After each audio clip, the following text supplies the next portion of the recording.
Face front, true believers. This is Modular Media's No Prize podcast where we talk Marvel comics, movies, merchandise, and more. Front, true believers. This is Modular Media's No Prize podcast where we talk Marvel comics. I was doubled up in audio for a second. Talk Marvel movies, comic books, merchandise, and more. I am your host, Chris of Gaston, and with me, as always, in the bullpen, representing the running a sales spread right now, so please go check it out at the Vacuuminator on Twitter competition. The Vacuuminator is here. Ayo, Bard Thon, sucking all the fucking dick. Yeah. Also, I find it a little bit hilarious that apparently you're the only one of us who's not a mod on the network account, I don't know why I keep saying the network, the Modular account tonight. I don't know. It's not quinkadink. We need to get that thing worked out right there. Also, apparently, I can't just log into the YouTube chat right this moment. But hey, it's Modular. Hey. Modular. How's everyone doing? I hope everyone's doing good. I hope everyone is happy and healthy and hunky and dory. I mean, I'm trying, and if I'm lying, I'm probably dying. But don't die on us. We need to do podcasts. I need people to be buying. So again, go to my Twitter. I'm running a massive sales spread. All those bins right there. All that's for sale. I'm cutting out a lot of the crap. I'm only keeping my Tokusatsu stuff, my Spiderman Marvel Legends, and a few adjacent groups of characters, and like a handful of things from other collections. Like most of my Transformers are going to be gone. Yeah. So buy them by Friday, or I'm giving them, selling them to the local vintage toy store. Fair enough. Hey, do we have anything else we want to do before we start talking about the episode at hand? I mean, do we want to do the other non-news thing before or after the episode? What thing are you talking about?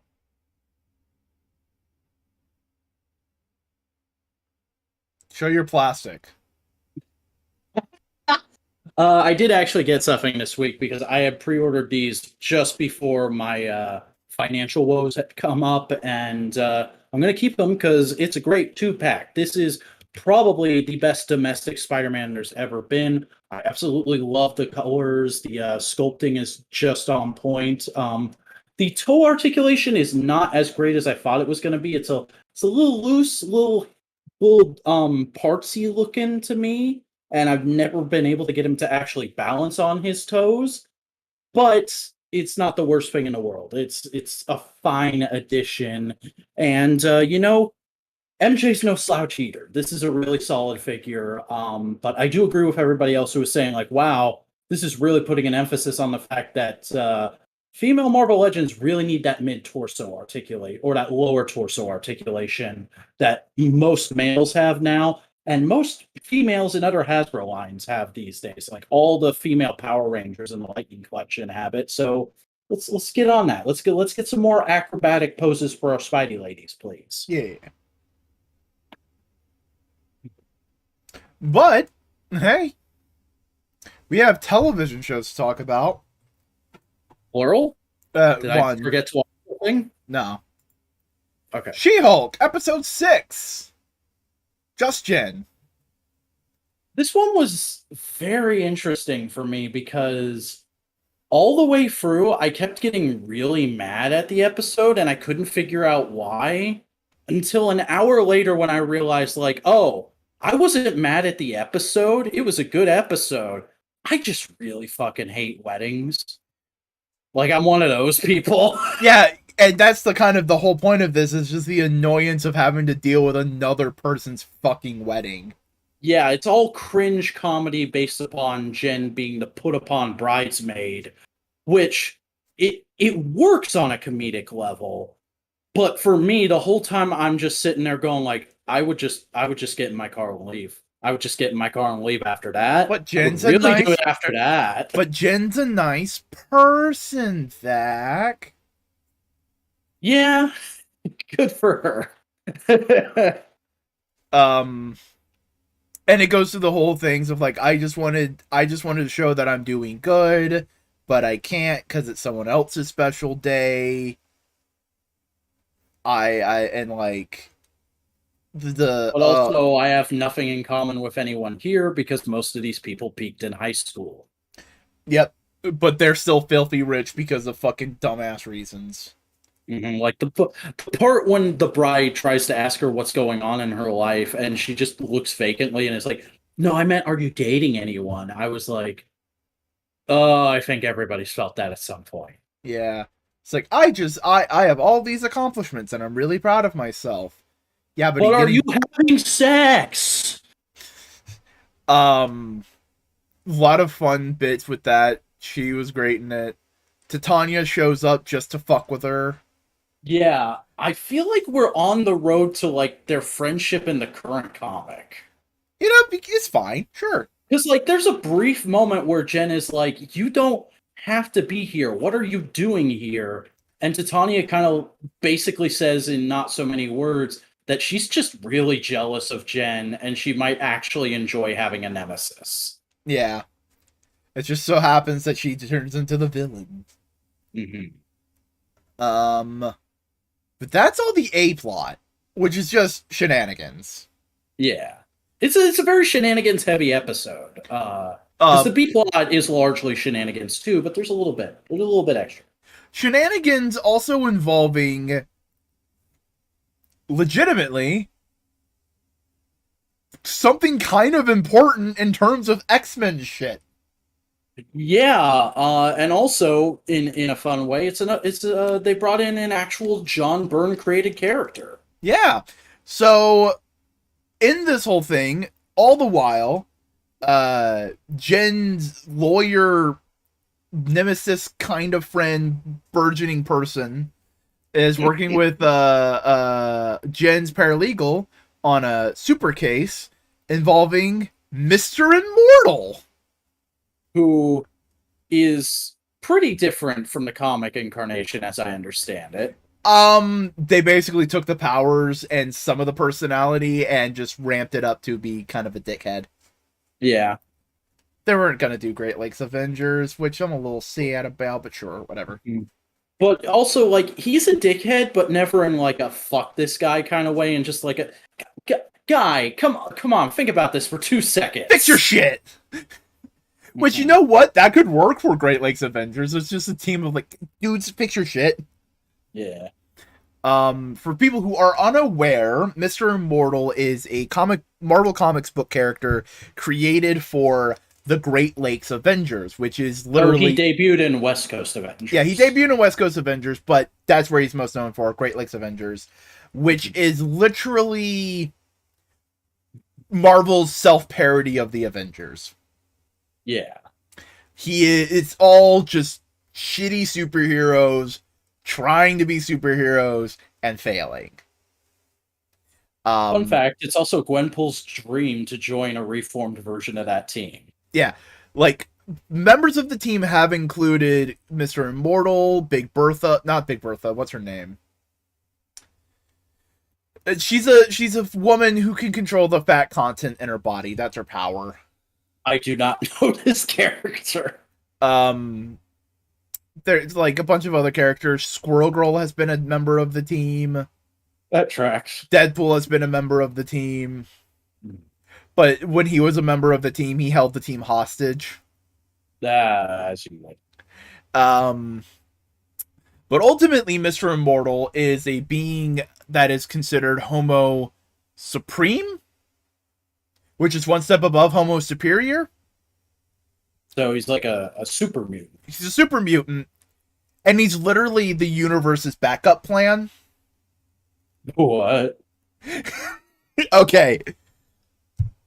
The Marvel Universe works in cyclical things. The universe... Birth, lives, dies. And it happens over and over again. Uh-huh. Well, one entity from the previous universe has to live on to the next universe and become a destroyer of worlds. Galactus is that for the Marvel Universe currently. I thought Franklin Richards was going to be the next Galactus. Franklin Richards is the next Galactus. But the universe decided to have a backup and that's Mr. Immortal. That is a very Marvel joke. Yeah, so like Franklin is going to be Galactus, but if Franklin can't do it, Mr. Immortal's there. So literally, he can't even do the one thing he was designed to, because of that, like, and he's a joke. Yeah. He did show up in JLA Avengers though. He showed He's up in one panel in the background. He's literally just a dickhead understudy. He's a dickhead understudy, and he's a fun character. He tries to be heroic in the comics, but he fails. And in this, I can see elements of it that they were trying to play with, of like, oh, he thinks he's doing the right thing. He's not. Because he's running a marriage scam by accident. Yeah, because he just doesn't. He gets bored way too easily because he's lived for too long, and he keeps leaving women with weird, different kinds of debt. And like, by killing himself. And also one guy, he's bi. Yeah. Also, he's sentimental about the dude because a later relationship he has a kid, and their name's Sebastian Jr., and that's what the dude's name is. Yeah. Was it just me, or did you think Sebastian was played by Neil Patrick Harris for a split second when we first saw him? Okay. But it's a whole big mess. Everyone's arguing. But Jen's paralegal friend fixes the day and saves everything, and like goes like, all right, cool. Here's how we'll divvy up all the bullshit and all that kind of stuff. And like, they're not having any of his shit. Yeah. They like basically go like, hey, we're gonna fucking get you the best deal. You're gonna pay through the ass. That is the best deal here, bud. Uh-huh. I thought it's a solid set of scenes. Yeah, so solid little bit, but through their new burgeoning friendship, they decide to investigate all the fucking weird shit that's been happening to Jen and realize, lo and behold, a bunch of trolls have hate threads about her on secret forums. And those forums are run by a long-dropped MCU plot thread. Intelligentsia is something that was first introduced way back in Age of Ultron. Yeah. That's the agency that Ulysses Klaue worked for before that's the agency he worked for when he first went to Wakanda. I don't remember if that's ever been anything in the comics. They made like, this may be like a retconny AIM. I could see them doing something like that. I don't know. Yeah. But basically, they're an actual thing we're dealing with now, and they're targeting Jen. Yep. Which is all right. Cool. Yeah. Set up a little. Everybody. We have a background plot. Mm-hmm. I love how this show, that in the beginning they just go like, "Hey, this isn't going to be a super continuity heavy thing." It just likes to poke fun at the continuity they have. Mm-hmm. Which is how you should treat continuity in comedy. Yeah, it has about as much continuity through the season as a season of Doctor Who, at least until we get into the later Moffat years. Yep. But overall, good episode. Yeah, I enjoyed it. It wasn't as good as last week, but it was still pretty well done.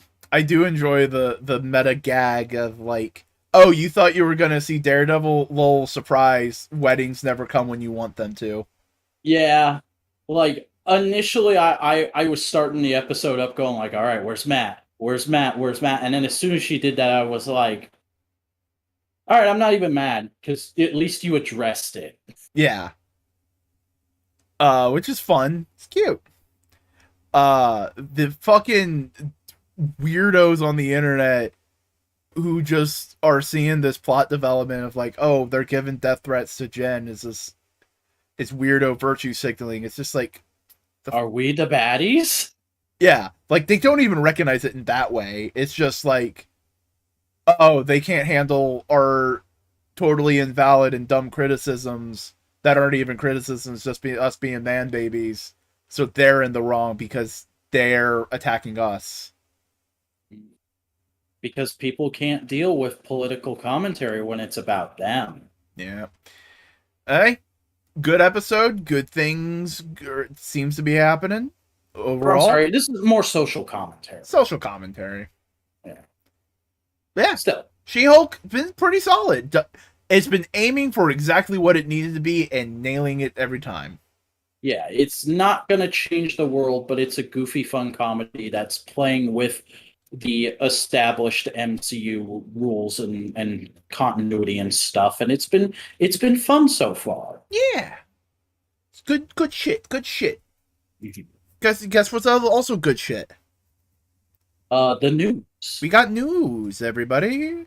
Start spreading. Bit of a light week. We're probably going to have a very heavy one next week because we are only a few days out from Hasbro PulseCon, and it's also the end of the month in general. And that's when comic companies tend to drop a bunch of announcements because they're soliciting stuff for things that are going to come out like 3-4 months down the line. I'm opening up them right now. We'll just vamp for a second. Yeah. Probably. I wish there were more books that just you read for once tonight, because then I could like just play around with and pose Spidey while you talk about books. But instead, I'll do that right now. Ooh, there was a website. Yeah.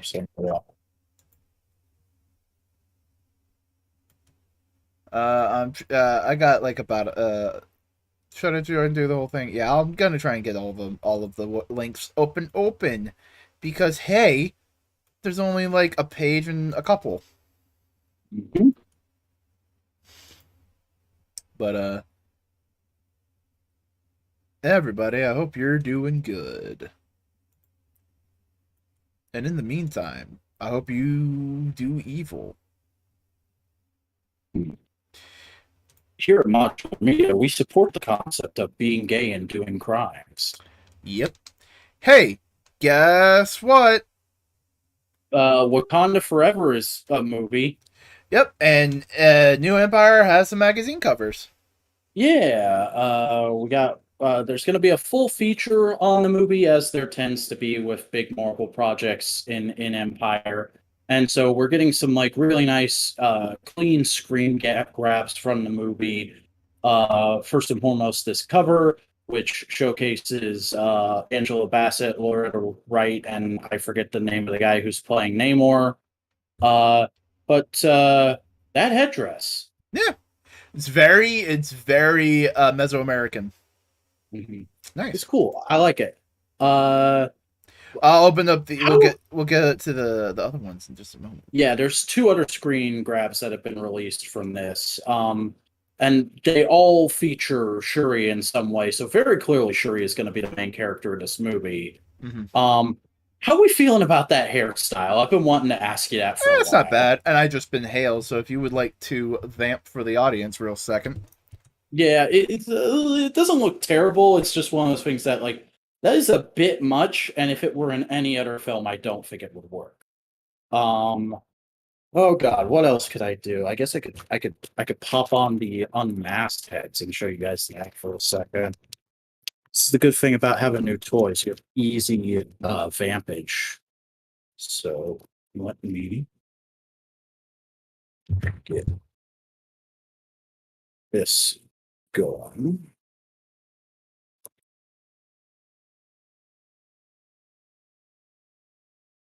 Put forward. Is that okay? I just had it at a weird angle. Okay.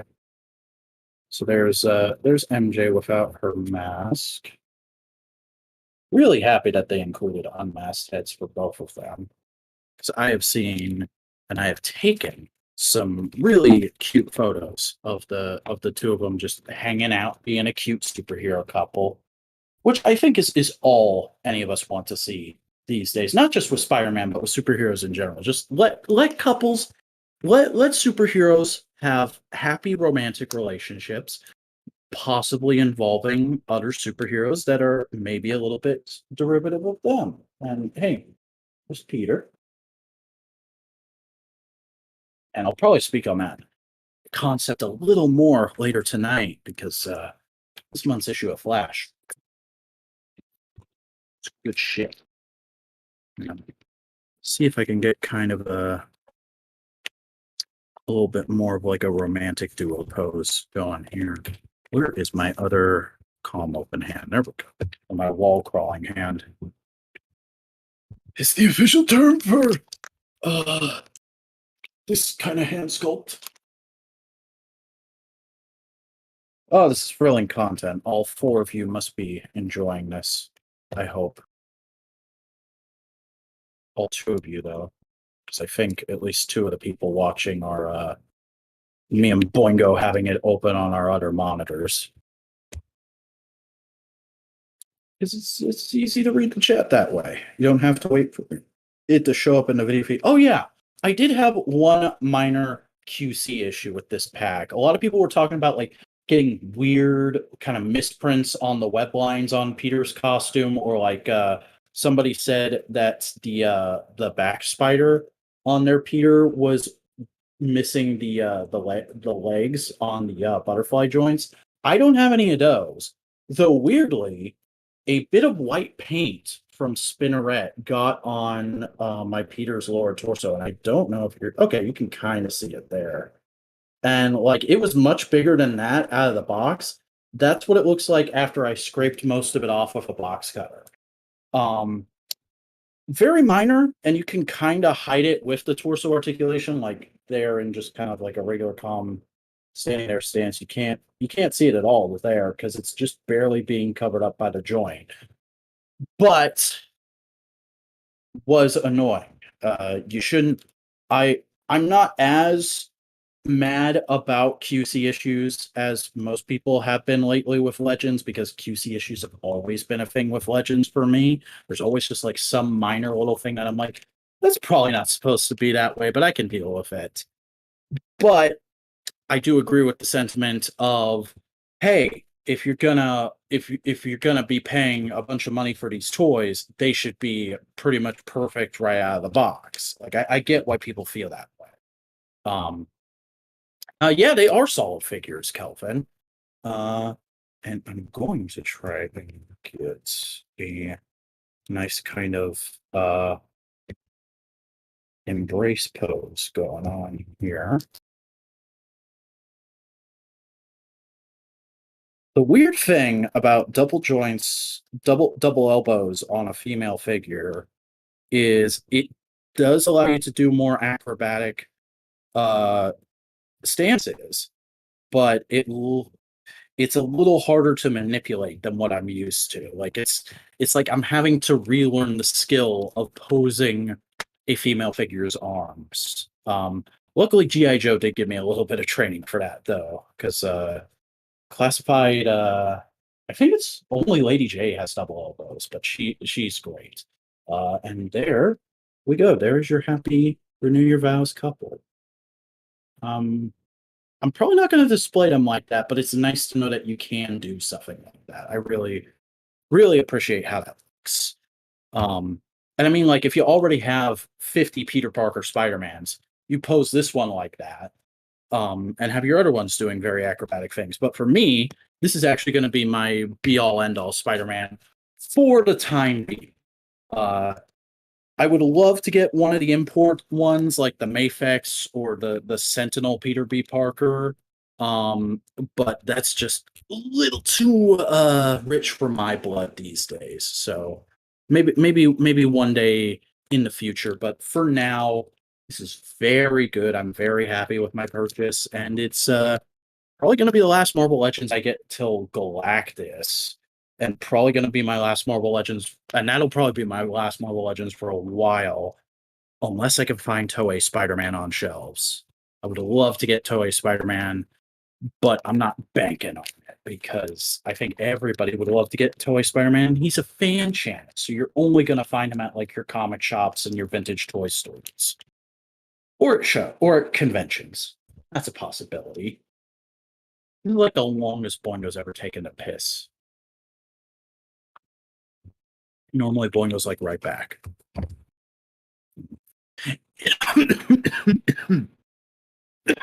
Excuse me. It is cute, Calvin. I really, really like that you can do that stuff. I also saw some people on Instagram posting photos of them pose up like they're swinging together. They're and that just looks really nice. It like I haven't actually read Renew Your Vows, but It's okay. just having these figures and seeing pictures of them kind of has me itching to do so. Also, welcome back, boss. Sorry about that. We're about to be hit by a hurricane soon, and we're just family wanted to double check the list of supplies to grab tomorrow. Oh yeah, that's right. I forgot about that. Do me a favor and don't die. I make no promises. I could choke on a chip right now, and you know, like, you know. But then how will I end the broadcast? You can't. It's just gonna keep going. I have to fucking email YouTube customer support. Hey, my co-host died on air. Do you want to stop this? Look, it's Calvin. Hi, Calvin.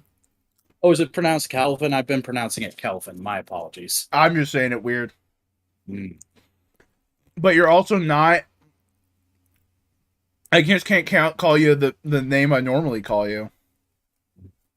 That is a phrase I will never not love. The sentiment of if you die, I'm gonna kill you. That kind of stuff. I love those lines in movies and things. Mm-hmm. It's just the right amount of corny. Black Panther stills. Yeah. I don't know. It looks solid. I'm surprised they're going so heavy on the gray hair for Angela Bassett, but it looks really good on. It looks striking, which is really good. Yeah. You can call. I can call you Huey. Sweet, I can call him Huey. Yeah,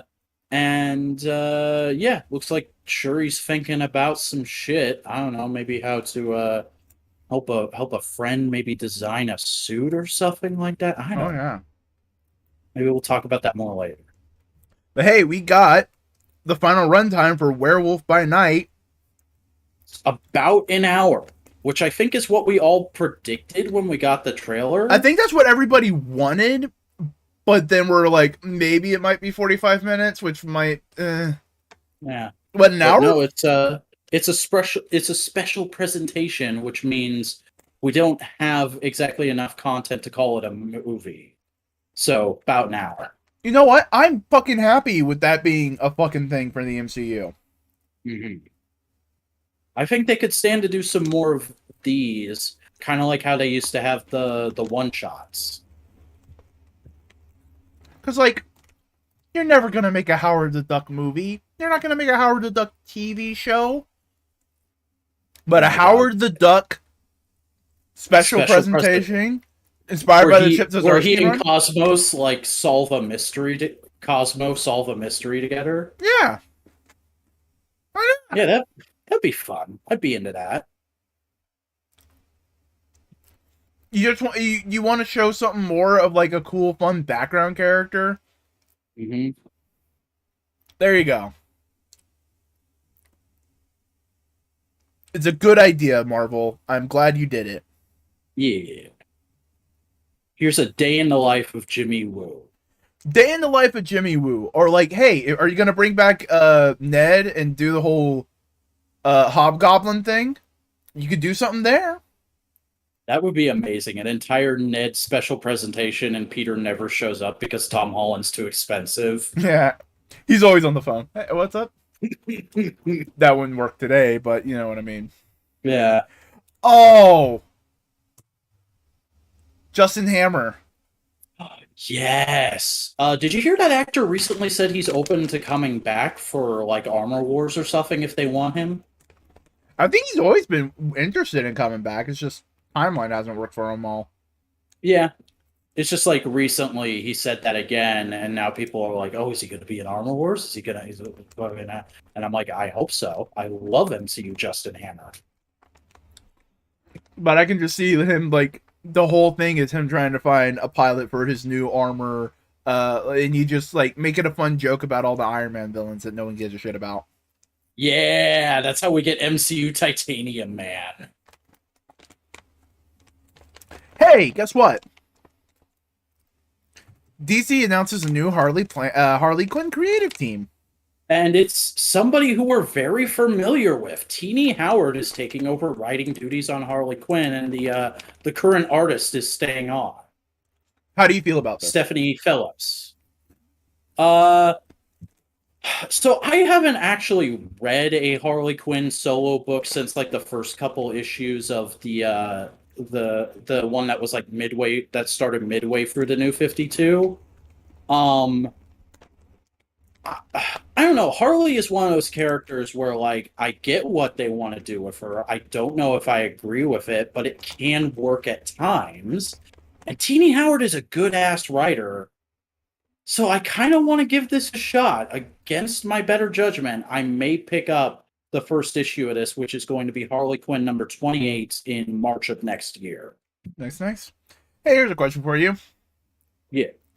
Classic Hot Topic roller derby. Classic all the way. Second?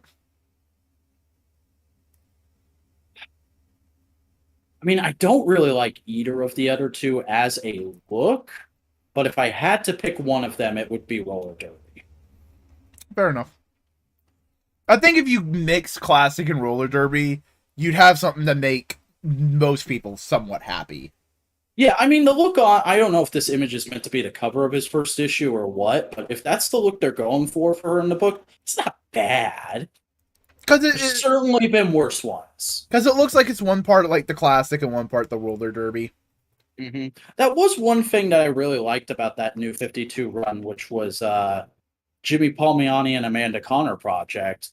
Every issue, she had a different outfit that was just her classic color scheme applied to like an outfit that you've seen somewhere out in the world before. Nice. So, hey, we got Marvel Legends Ironheart. Yeah, this actually leaked. I'm guessing it's supposed to be officially revealed at PulseCon, but people are actually finding this and a single pack version of that Mojo in stores right now. Which is really interesting. But yeah, this pretty much officially confirms we're not just getting a Mark 1 for Riri in Wakanda Forever. She's getting probably the same. This is probably the suit she's going to have in her Disney Plus show too, and it's going to be, I'm guessing, debuting in the third act of the movie. And it doesn't look terrible. It looks like it's doing more of its own thing than the comic armor, which is kind of just a female modern Iron Man armor. This looks visually distinct enough from something I would picture Tony Stark wearing that if I saw this on a shelf and I didn't know who Ironheart was, I would know it's supposed to be another character. So I can kind of get behind that. I also dig like the massive cankles she has and the booster pack and here's the thing. It's very War Machine. And the way that Tony Stark's armors always looked like armor, hers looks like a mecha. Yeah. Hers doesn't look like armor. That looks like an Evangelion. That looks like a fucking Ava unit. Yeah, but you know how we've argued about War Machine's proportions in the MCU several times? This is the proportions I want War Machine to have all the time. Big chunky legs. And like sizable backpack that helps out and cool arm accessories. Yeah. Like even if I end up not liking the character in the MCU and hating the show and blah blah blah blah blah, I'd still want this because it looks like a fun action figure. It does look solid. And in fact, I do think someone below. No, they.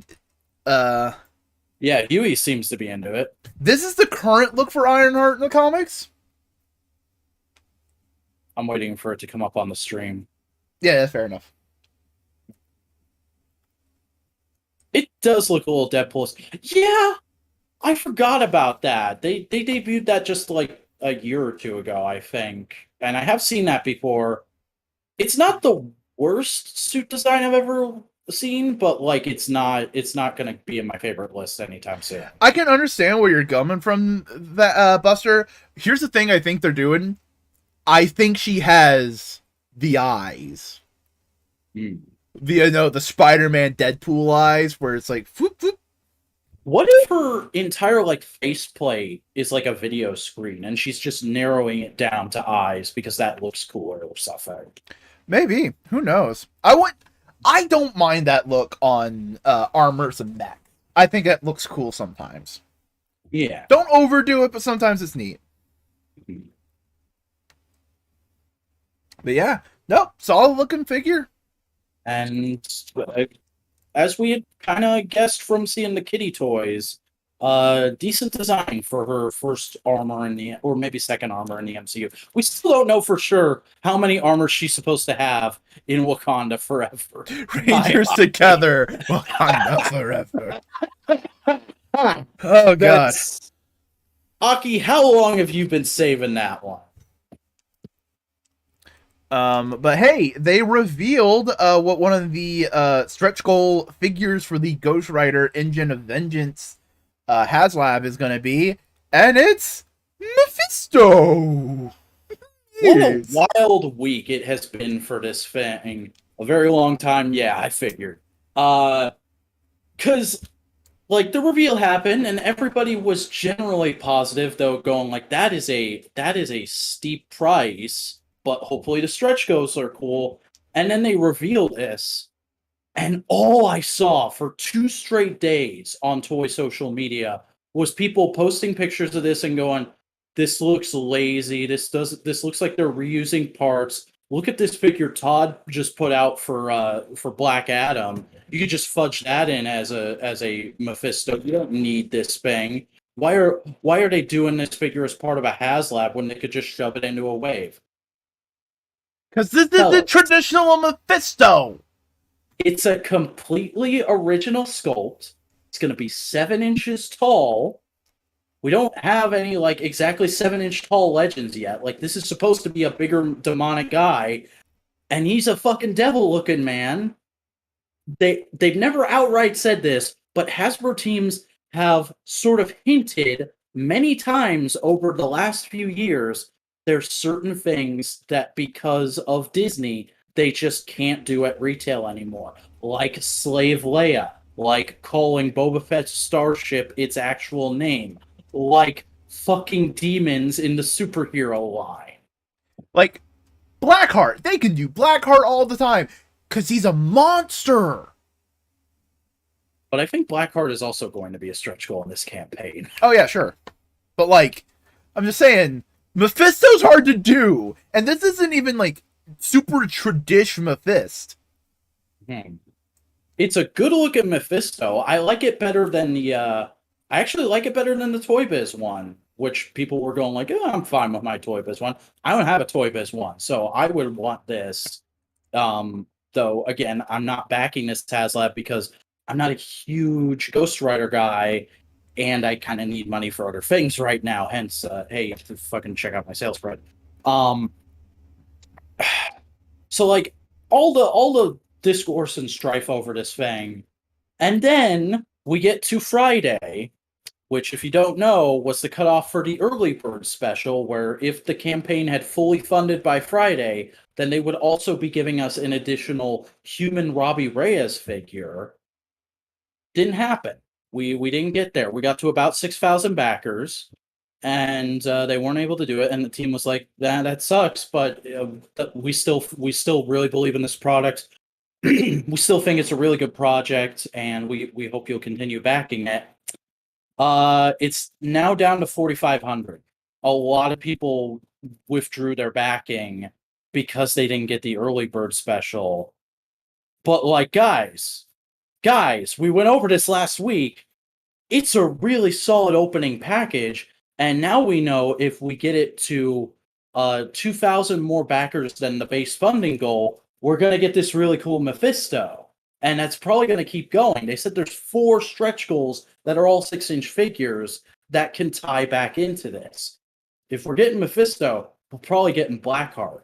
If we're getting Blackheart and Mephisto, what else could we possibly get? I don't know exactly because I'm not a huge Ghost Rider guy, but I'm just saying, even if you don't love Robbie Reyes, even if he's not your Ghost Rider, as we discussed last week, this is still a kick-ass toy. This is still worth the money they're asking for it. And there's going to be more classic stuff coming with it that you're going to want.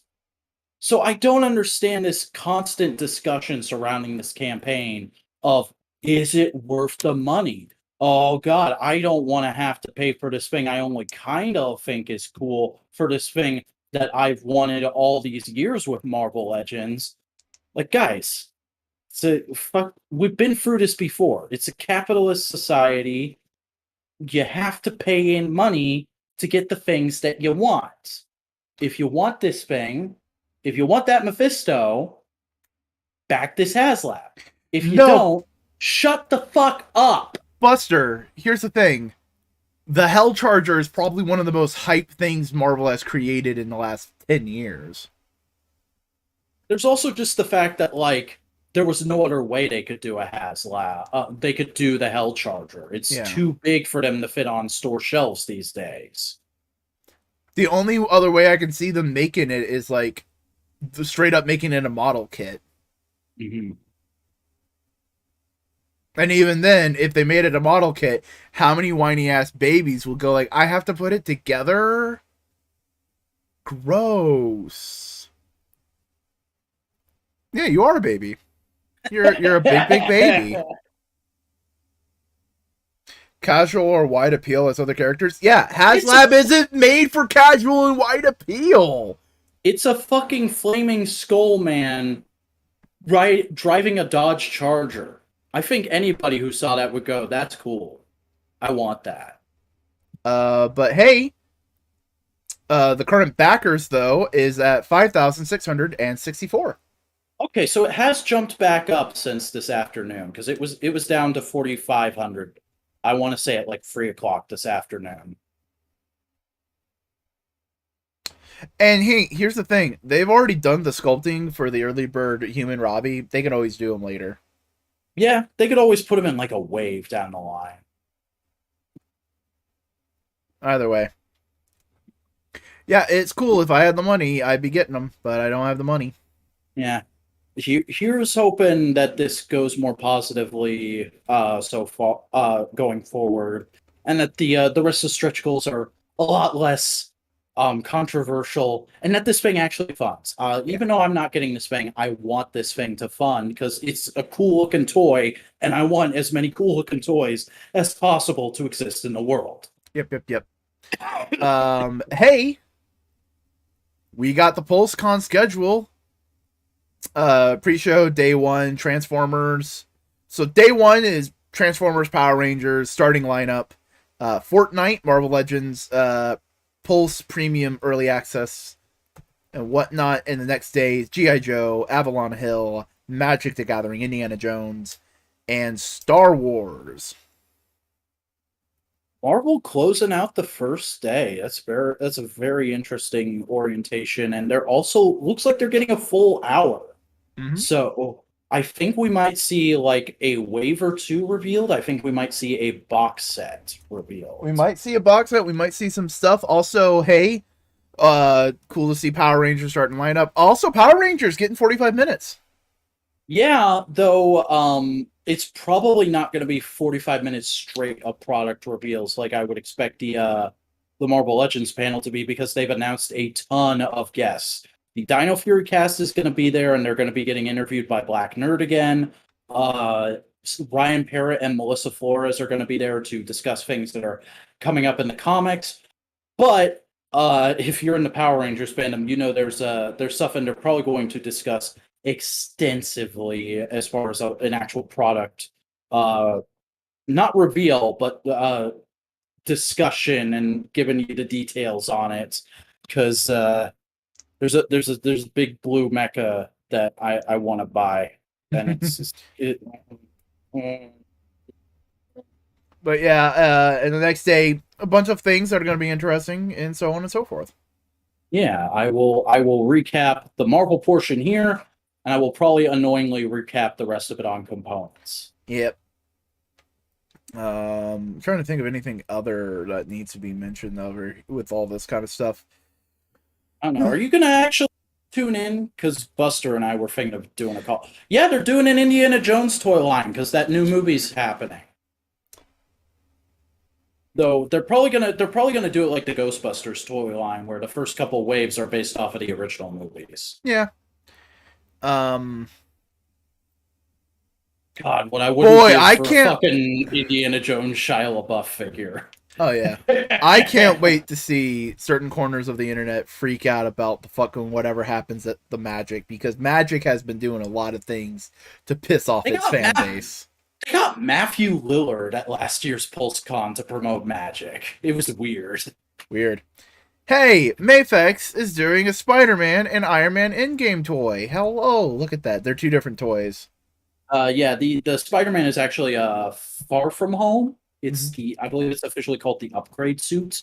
And that Iron Man is pretty hilarious because they've already put that out without the battle damage, but this one is specifically supposed to be literally a figure of Tony's final moments because it's him doing the snap. Yeah. Spider-Man looks good. Yeah. Magic got an album by Jonathan Young and Gayla Mays recently. Was that about? I don't know. I the only time I hear anything about Magic is during PulseCon. So, but yeah, the Spider-Man looks fairly solid. I'm not the biggest fan of the Far From Home suit. I don't like black in place of blue on my Spider-Man. Even though But that's the original color. yeah, it's the fucking blue is just the color that's ingrained in my headspace from being a baby. So, But I, like, I they look fine. They look fine. yeah, they look fine. If you buy Mafex religiously, you'll probably get these, but I don't know if anyone else is gonna go out of their way to get them. Yeah, I agree, Buster. Blue does look more natural with It the was red. originally black, and whenever you color black, you often use blue as a highlight in comics. That's why So it everyone just thought it kind was of transitioned. to blue. I think Also, if you're gonna do blue, it should be a slightly darker blue. yeah, like they're in their baggy now, but like this Spider-Man, I like the Yeah. dark blue on that Spider-Man. Like, it doesn't need to be a bright baby blue. It needs to be like a good, nice blue. Yeah, they're doing a version of the Spider-Man from that 2-pack that's going to come on a retro card, and it's going to be themed after his appearance in the 90s animated series. Mhm. And it is like fucking neon blue, and I hate the way it looks. In animation, it's okay, but like in physical, On a figure, ugh. yeah. We also got Hot Toys Web Spider-Man figure, which is Web is a thing that they've been doing in the comics for a couple things, but also it's part of Avengers Academy in Disney. But also it's just an excuse to release that D23 exclusive one without the Avengers Campus accessories. Yeah. Like, if you thought that looked like a cool Spider-Man, but you didn't necessarily care about the D23 accessories, and you didn't want it enough to pay the price for the D23 version, here, fucking, yeah, it's a Hot Toys store exclusive still, but, I mean, if you buy Hot Toys, you got that kind of money. Yeah, it's a little funky Spider-Man logo. Mhm. But this is also like laying on the tech genius Spider-Man side of him. Yeah, it's also got that bright blue we just mentioned we don't like. Yeah, if that was like a shade or two darker, good. Yeah. I also don't think that the bright white, lighter blue highlights streaking through it help it at all. Yeah. So hey, do you like Daft Punk? I like Daft Punk quite a bit. Hey, guess like what? Iron Man Tron. 2 neon tech suit. Fucking Tron Iron Man. I know I don't collect Hot Toys, but goddamn, this is tempting. It's just a good looking shit. Like, fucking just applying Tron aesthetics to anything always looks so cool and badass. I would buy this in a heartbeat if I had the space and the money. God damn it. Disney, can you just get your shit together and make a Tron franchise that lasts more than like 3 years so Hasbro can make good figures? Yeah, oh my god, a 6-inch fucking current Hasbro Tron line would be so good. Can Marvel Legends do? They probably could, but like the thing is, Hot Toys is at the point where they're just making Spider-Man and Iron Man looks that they just come up with. Like, I don't think this is actually based on anything. I think they just came up with this and was like, this would look fucking cool. Let's make this toy. Yeah. So it would be a little harder for the Legends team to do it because technically it's Hot Toys' concept. Mm-hmm. But not out of the realm of possibility. They can do their own version of it, you know. Yeah. I would probably buy that, especially if they put it on one of the better recent. We were just talking. Oh, imagine that modular Iron Man that came out last year with this paint scheme. Imagine that, but they actually used Tron paint scheme, white under with red or blue piping.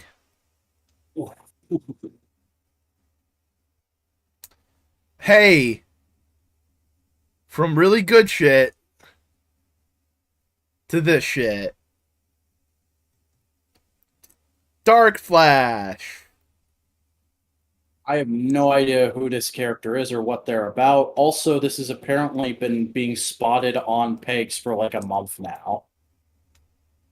This is one of Todd's like slowest reveals ever. And by that I mean like it took him way too long to do it. Piss off, Todd. All right, fuck it. Black Adam with Throne, Target exclusive.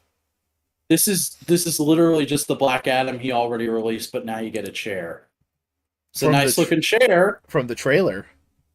Yeah, it's a nice looking chair. I would like that chair for other things, but I'm not going to hunt down a Target exclusive just to get a chair.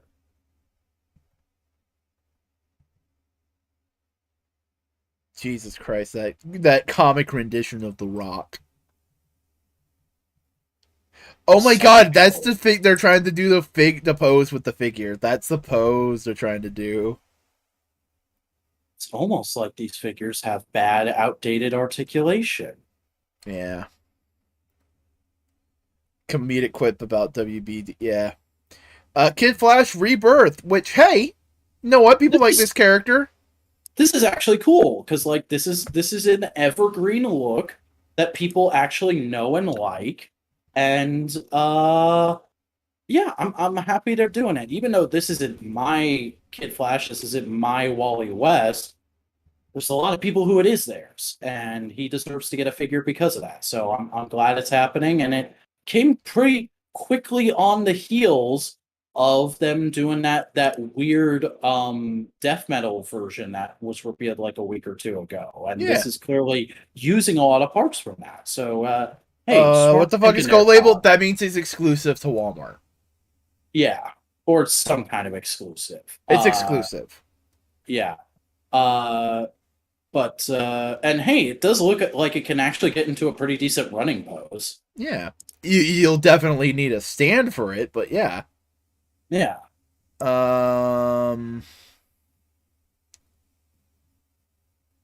Yeah, it's not saying anything in the read for it, so.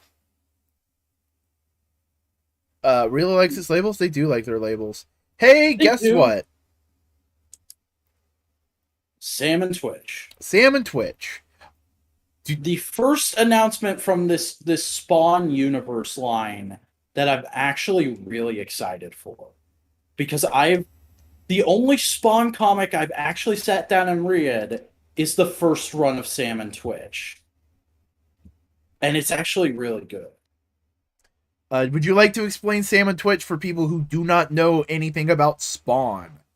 Sam and Twitch are like a classic Laurel and Hardy style detective duo who exist in the Spawn universe and start off as police detectives, but then split off and form their own private practice and kind of unwittingly end up becoming paranormal investigators because of how constantly they keep running into shit involved with Spawn. And they are very interesting because they have a lot of quirks and a lot of foibles, and they're just a couple of cool bros who care about each other and respect each other a whole lot, and that's what makes their books so great. Like there's a great, they're kind of just Bulk and Skull, yeah, but like there's a great reveal. Aren't they somewhat competent though? Yeah, they're competent. But there's the dynamic of the smart, short, skinny guy and the kind of dumb, bumbling, big fat guy. But they play with that in like a really great way, where like there's a whole plot line in that initial run of Sam and Twitch solo comics where uh Sam is crushing on this really, really like classically gorgeous comic book woman. And he's just like seeing her around town every once in a while and whatnot. He's like, man, I gotta work up the courage to ask out this lady. And then he finds out, I want to say it's like somewhere between 5 and 8 issues in, that woman is actually Twitch's wife, and he's just never met Twitch's wife, even though they've been working together for years. And he immediately goes like, "Oh, fuck that! I'm not gonna do that. I respect my bro too much." And it's like a great wholesome bro moment. But also like a little bit of a heartbreak and melancholy. It's like, ah, man. Yeah. So I actually really like these characters. And Then Todd gets back. This is the one time Todd got me. Except Todd didn't write the initial run of Sam and Twitch comics. Who did? I forget who wrote them, but somebody else wrote like the first, I want to say 20, 30 issues. And then Todd came in and took over when that guy had to go do other things. And that's when the book got bad. Ooh, was it one of the weird people that let's go like, oh yeah, they wrote fucking Spawn at one point, and you go like, what, really? Like Frank Miller or Neil Gaiman? Kind of, sorta. It wasn't either of those guys, and it wasn't Alan Moore either, but it was somebody who's kind of notable these days. I mean, Todd has gotten me before with figures, Buster. I don't actually own any Todd figures at the moment, but there are Todd figures out there I would like to own. Like I do want the Mortal Kombat Spawn at some point, if only to have a representation of Spawn on my shelf, because as people found out this week, despite my general distaste for Todd as a person and a businessman, Spawn is a really important historical character in the history of comics, and he's my representation for indie comics on my Mount Rushmore of comics.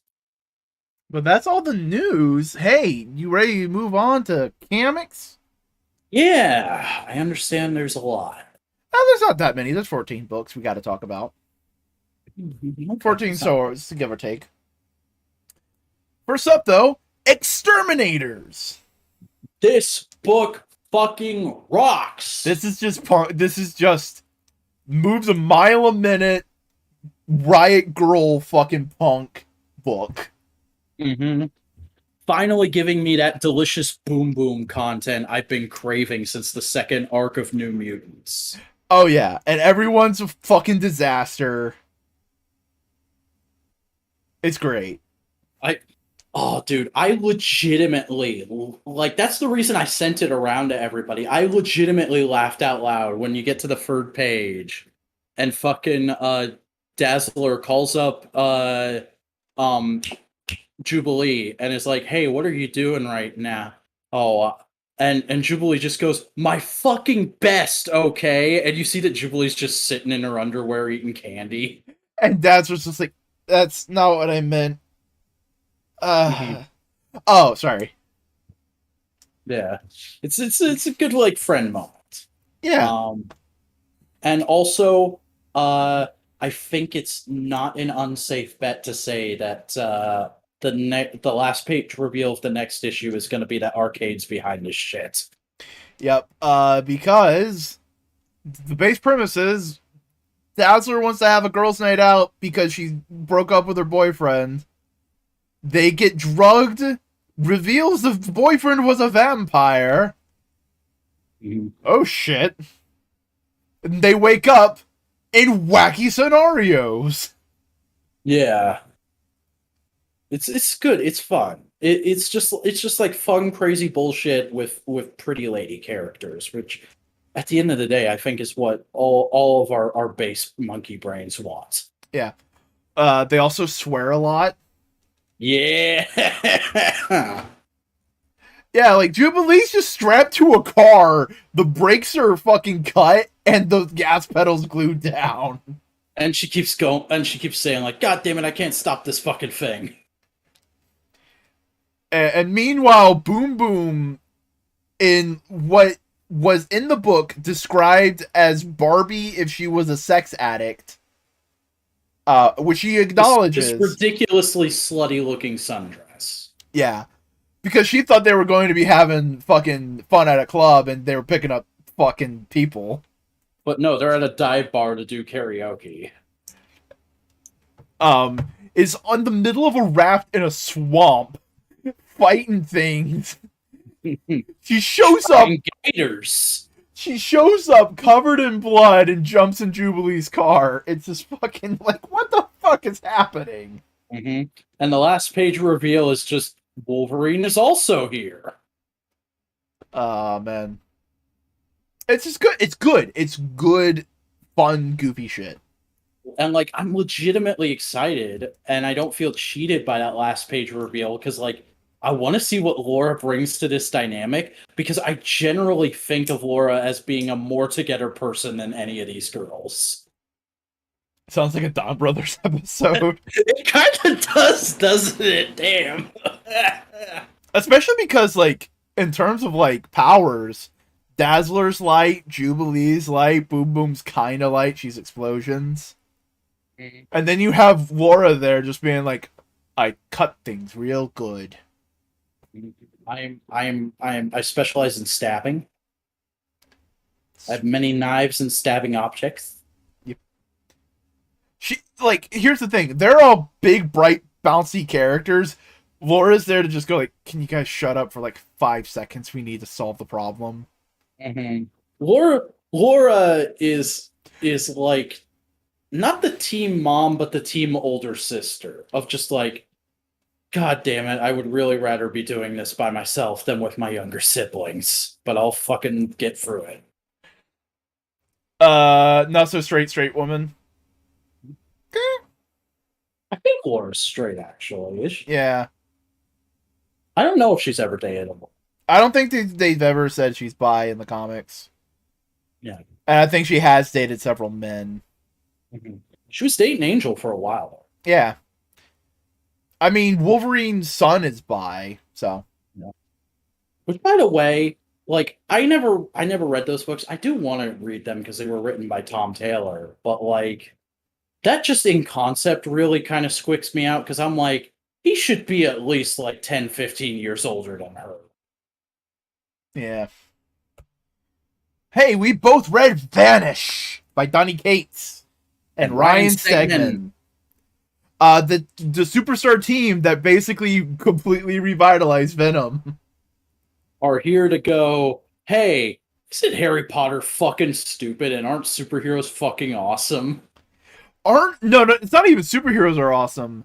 It's superheroes are awesome, but it's shit when people abuse the concept of the superhero for their own gains.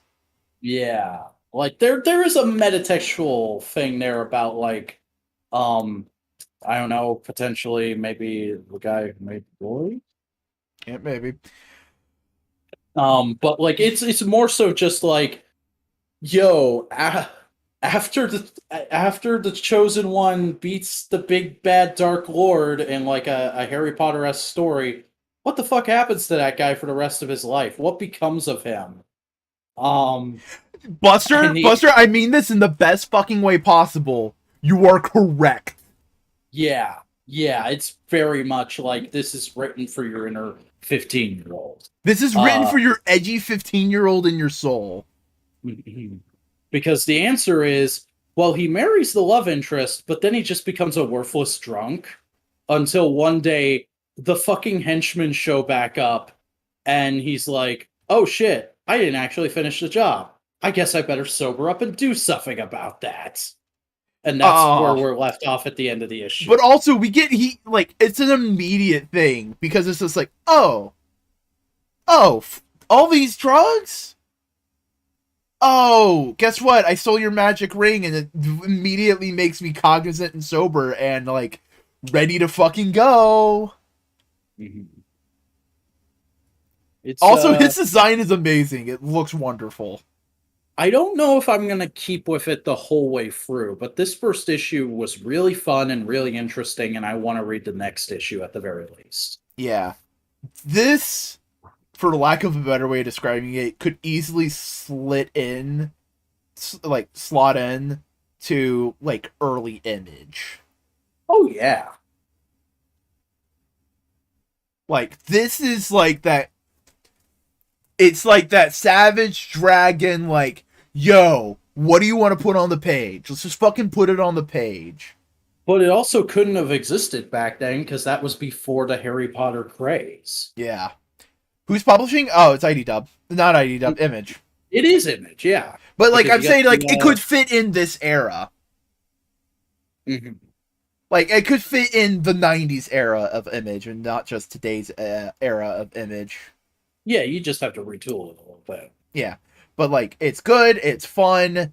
It is a little graphic. It's a little intense. So if you're not, like, super into, like, super blood and guts, like, you can tell. Blood plays a major visual element in the story. Definitely. Also, the dude beats the Dark Lord with the joke everyone says about Harry Potter. Why didn't Harry Potter just get a fucking gun?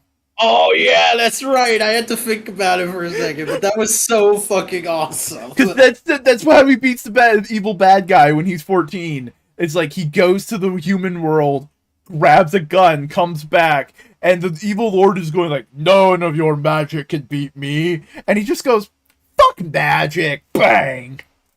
It's fucking great. It really feels like Donny Cates is just going, guys, you all finally agree with me. You finally agree with me. I've been saying it for years. Harry Potter is fucking stupid. And it's so fun to revel in that way. Here's the thing. In the same way that the boys tackle superheroes, this is tackling Harry Potter, which is showing it in its very worst light. But it's fucking Harry Potter and it deserves it. Mm-hmm.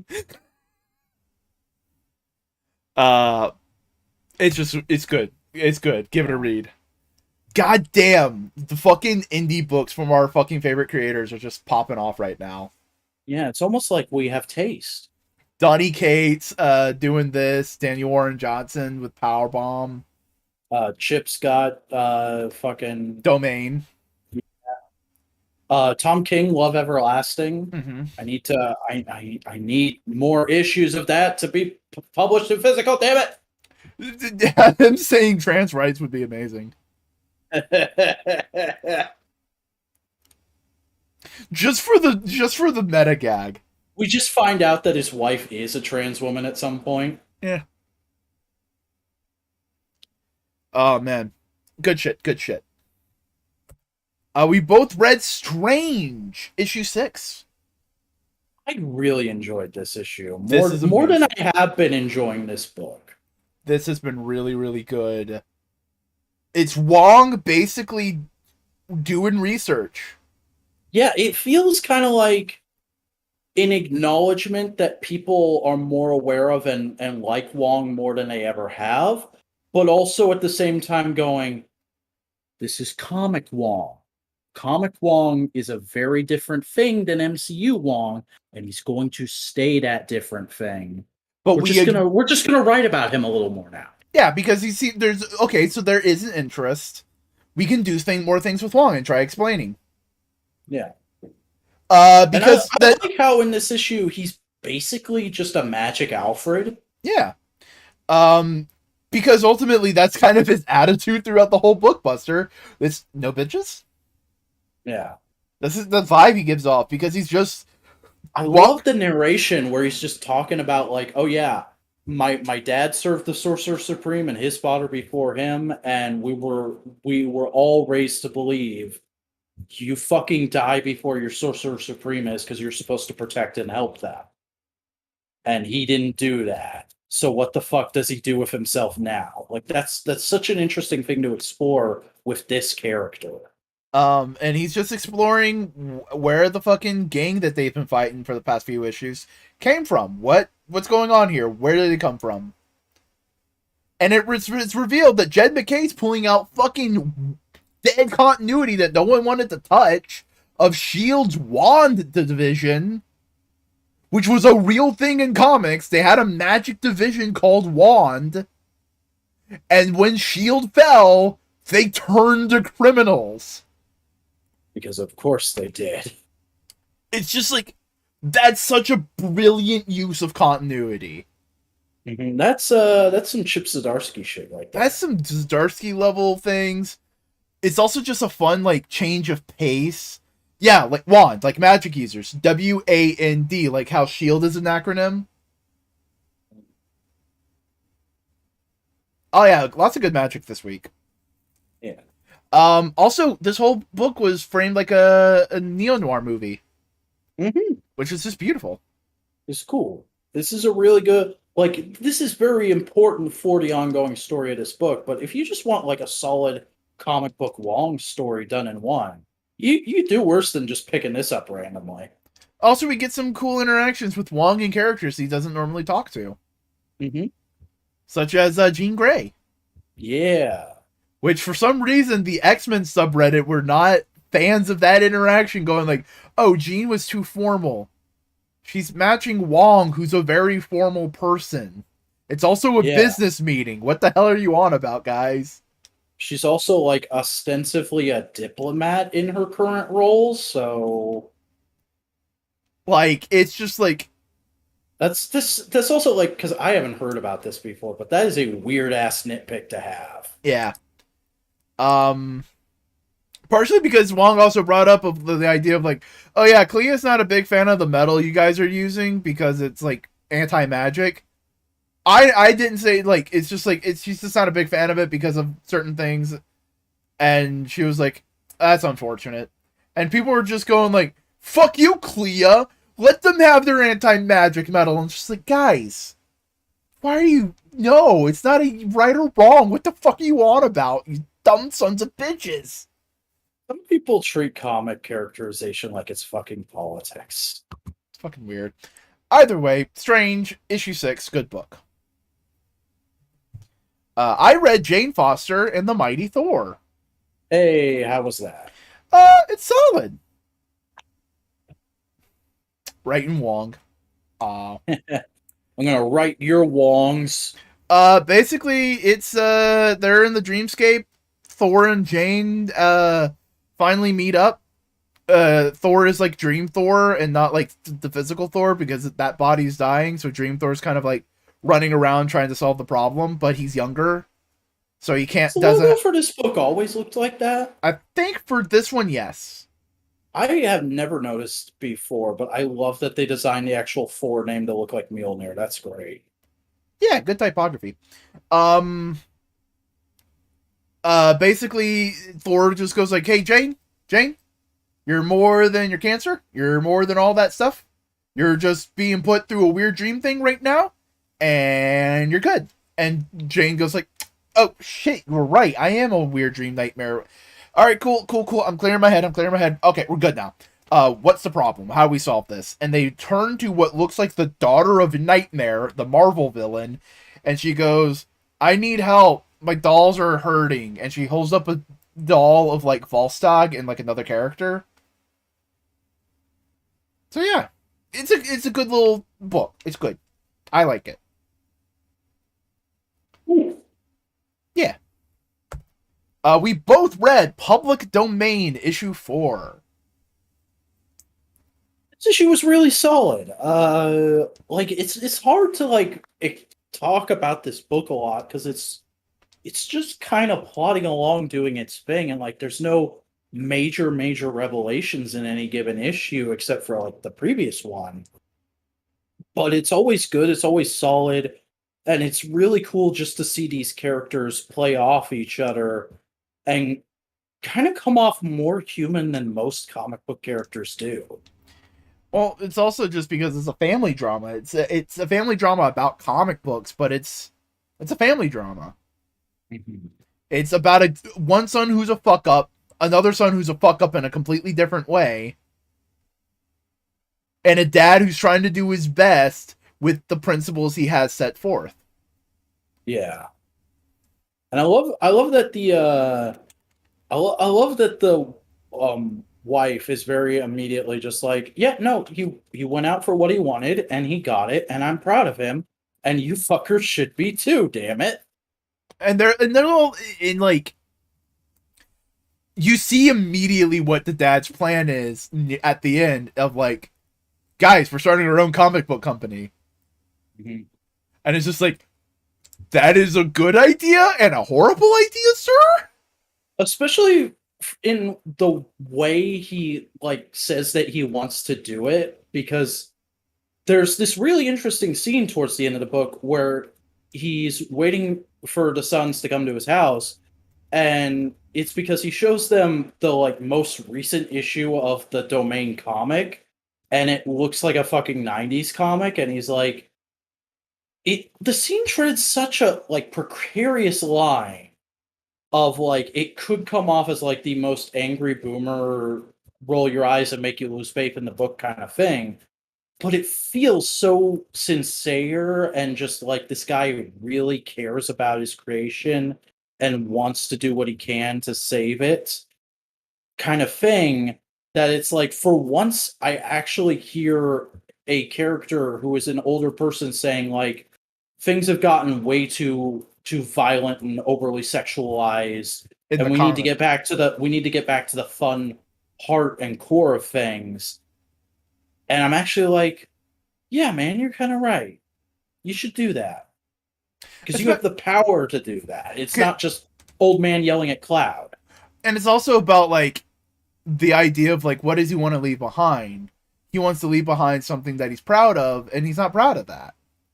Yeah. Like he specifically says, the movies are not my creation. Like I don't dislike them, they're neat. It's cool that they happened, but the comics are what I made. It And essentially I takes place. I don't want that sullied. It takes place during today, Buster. It's just that the comic is very much like uber violent, gratuitous bullshit kind of thing. Yeah. And It's back was just like comparing it to the 90s.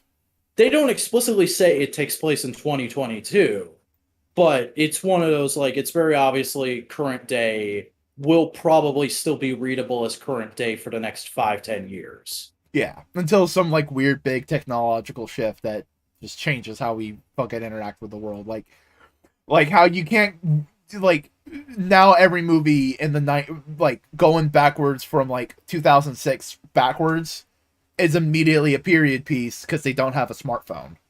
Yeah, any pre-cell phone horror movies, and if you don't know it's pre-cell phones, you're going like, why don't they just call somebody? Yeah.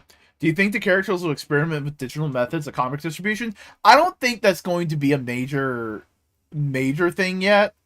It may be like a thing of like one of the sons going like, Dad, comics aren't made that way anymore. We gotta do our own thing. But also that may just be part of the legal deal, like they have to publish it traditional.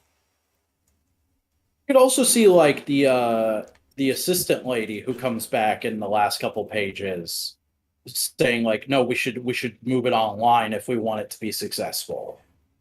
But I can also see if like the idea of like they have the access to domain and making new comics with it doesn't mean they can't make other new comics, because that's the final line of the issue is, hey, welcome to Dallas Comics.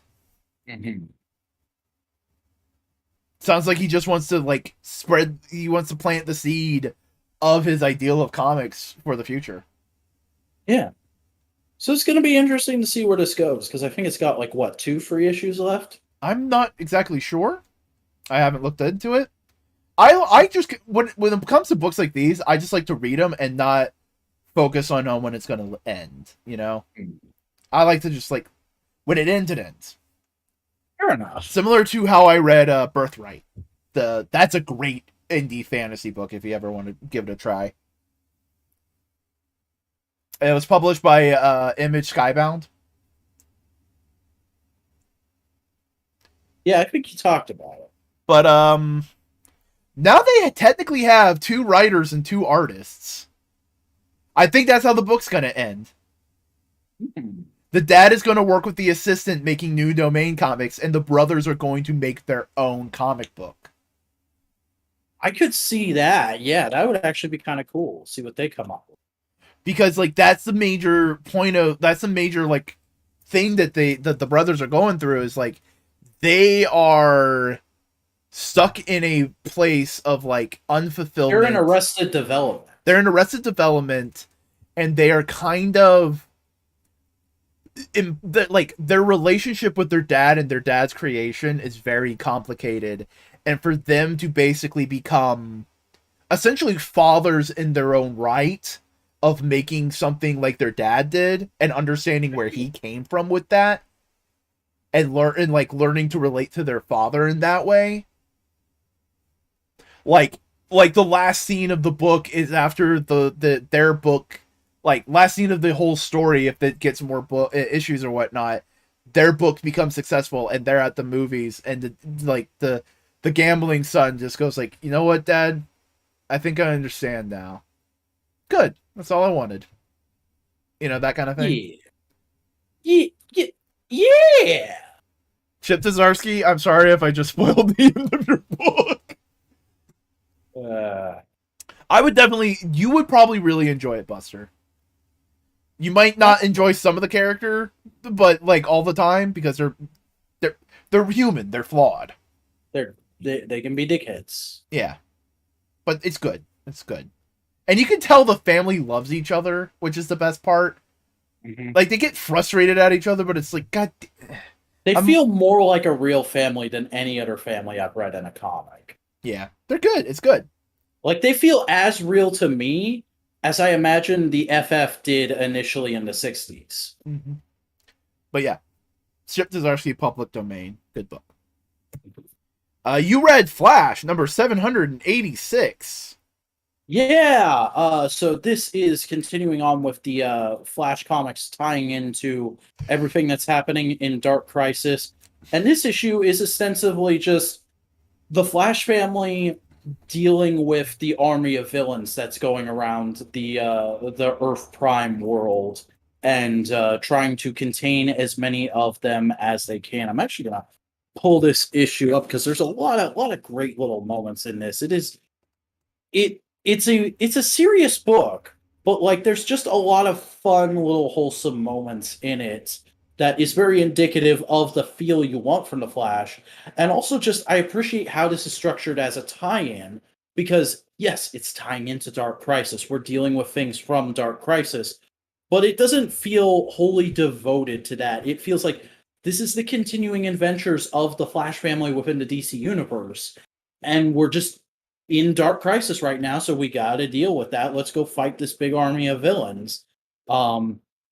And you know, it starts off in a very fun kind of setup-y way with everybody meeting at Mount Justice, and you have the Justice Society, you have what's left of the Titans and the Bat family, and the Flash family runs in, and they all kind of get caught up to speed from everything that's happened in Dark Crisis since they had their little across the multiverse arc looking for Barry.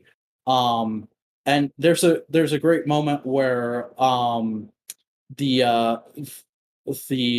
Batgirls meets Ivy West, Wally's daughter, and they're stuffing about like Robin walks up and because Ivy's standing there with Ace Wallace West, Kid Flash, and he's like, Kid Flash, who is this, Flash baby? And she just immediately destroys him by going, my mom says that mean people are mean because they are trying to make up for not feeling as good as everyone else. And then she just stares at him, and Damian walks away in a huff, and Stephanie Brown just gets down on a knee and goes like, hi, I'm Spoiler, this is Batgirl, we'd like to be your best friends. Aww. But then there's a great we then go into a scene where Wally is like, okay, so you guys are ready to go, right? And the kids are like, hell yeah. And Linda's like, what? You're not taking the kids into battle. It's like, I thought we discussed this because you have Flash powers now. It'll be okay. She's like, we're not doing that.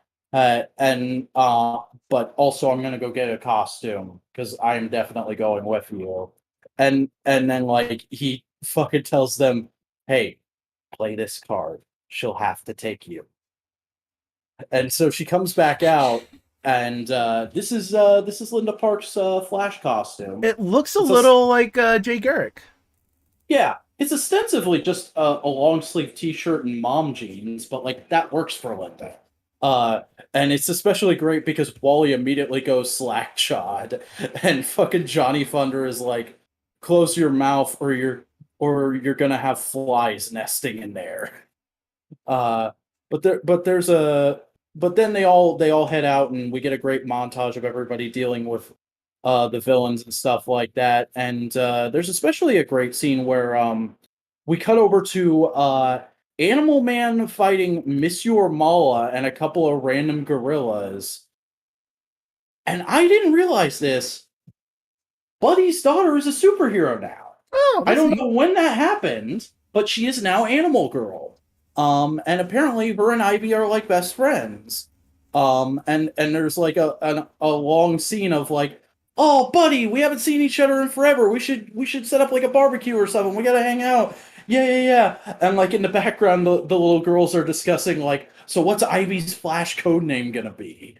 And like it's just very fun and wholesome.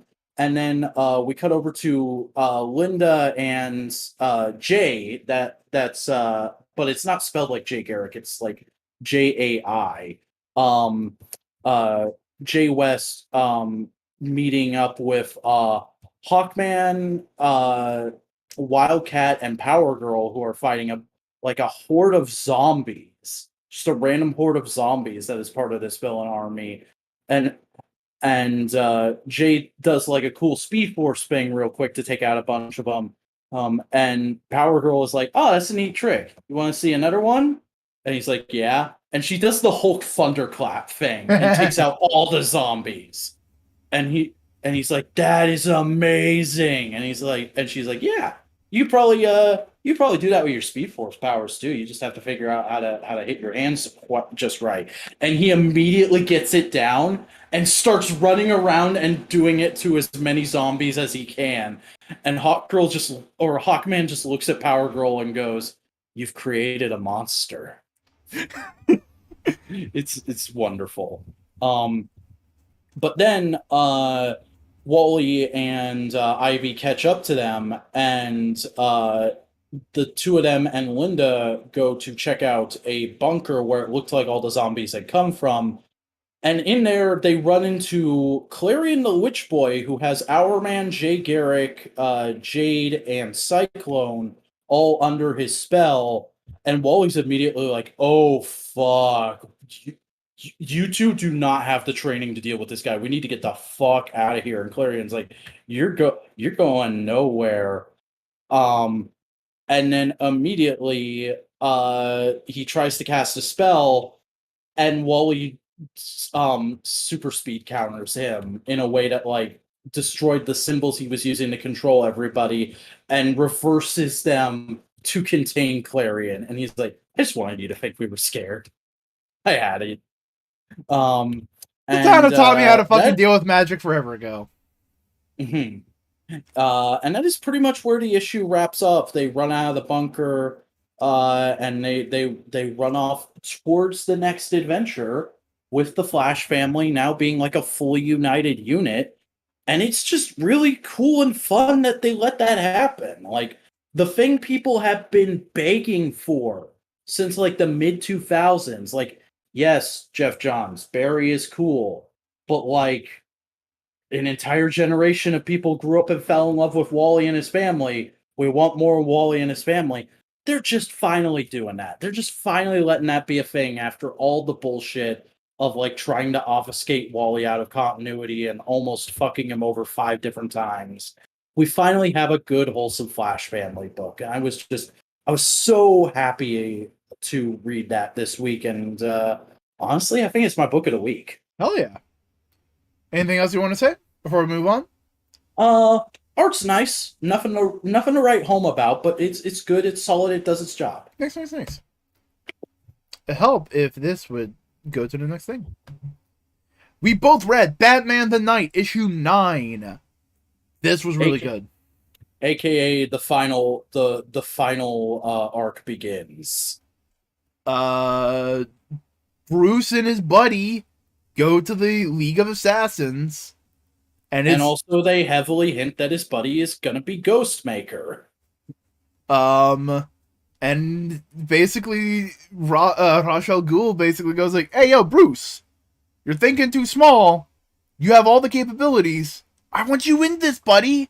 There's so much we can do. We can fix the world. We can make it so you never have to fucking be Batman." Mm-hmm. And Bruce goes like, "I don't trust this. It's too big." It's too big. Which I think is like the thing that needs to be understood about Batman. It needs to be both big and small. Mm-hmm. Batman can be a force around the world, but he's always going to be based in Gotham because that is the root of all crime to him. Yeah. But it's training in the League of Assassins, doing other bits and bobs. It's good. They don't fucking have the conception of Damian like I predicted last month, but they do set up that like hey Talia thinks that's a good looking boy right there. Mm-hmm. That's good. Yeah. I have a feeling Lazarus might show up in a future Zdarsky thing in Batman.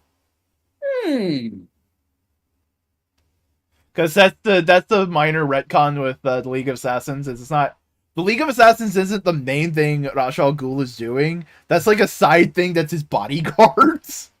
Yeah, he's like that's just my army. That's my army to help out with like certain things. No, the big project is these underground cool cities that are like totally self-sustaining, that are going to be like able to save the remaining population once we get rid of a certain amount of people.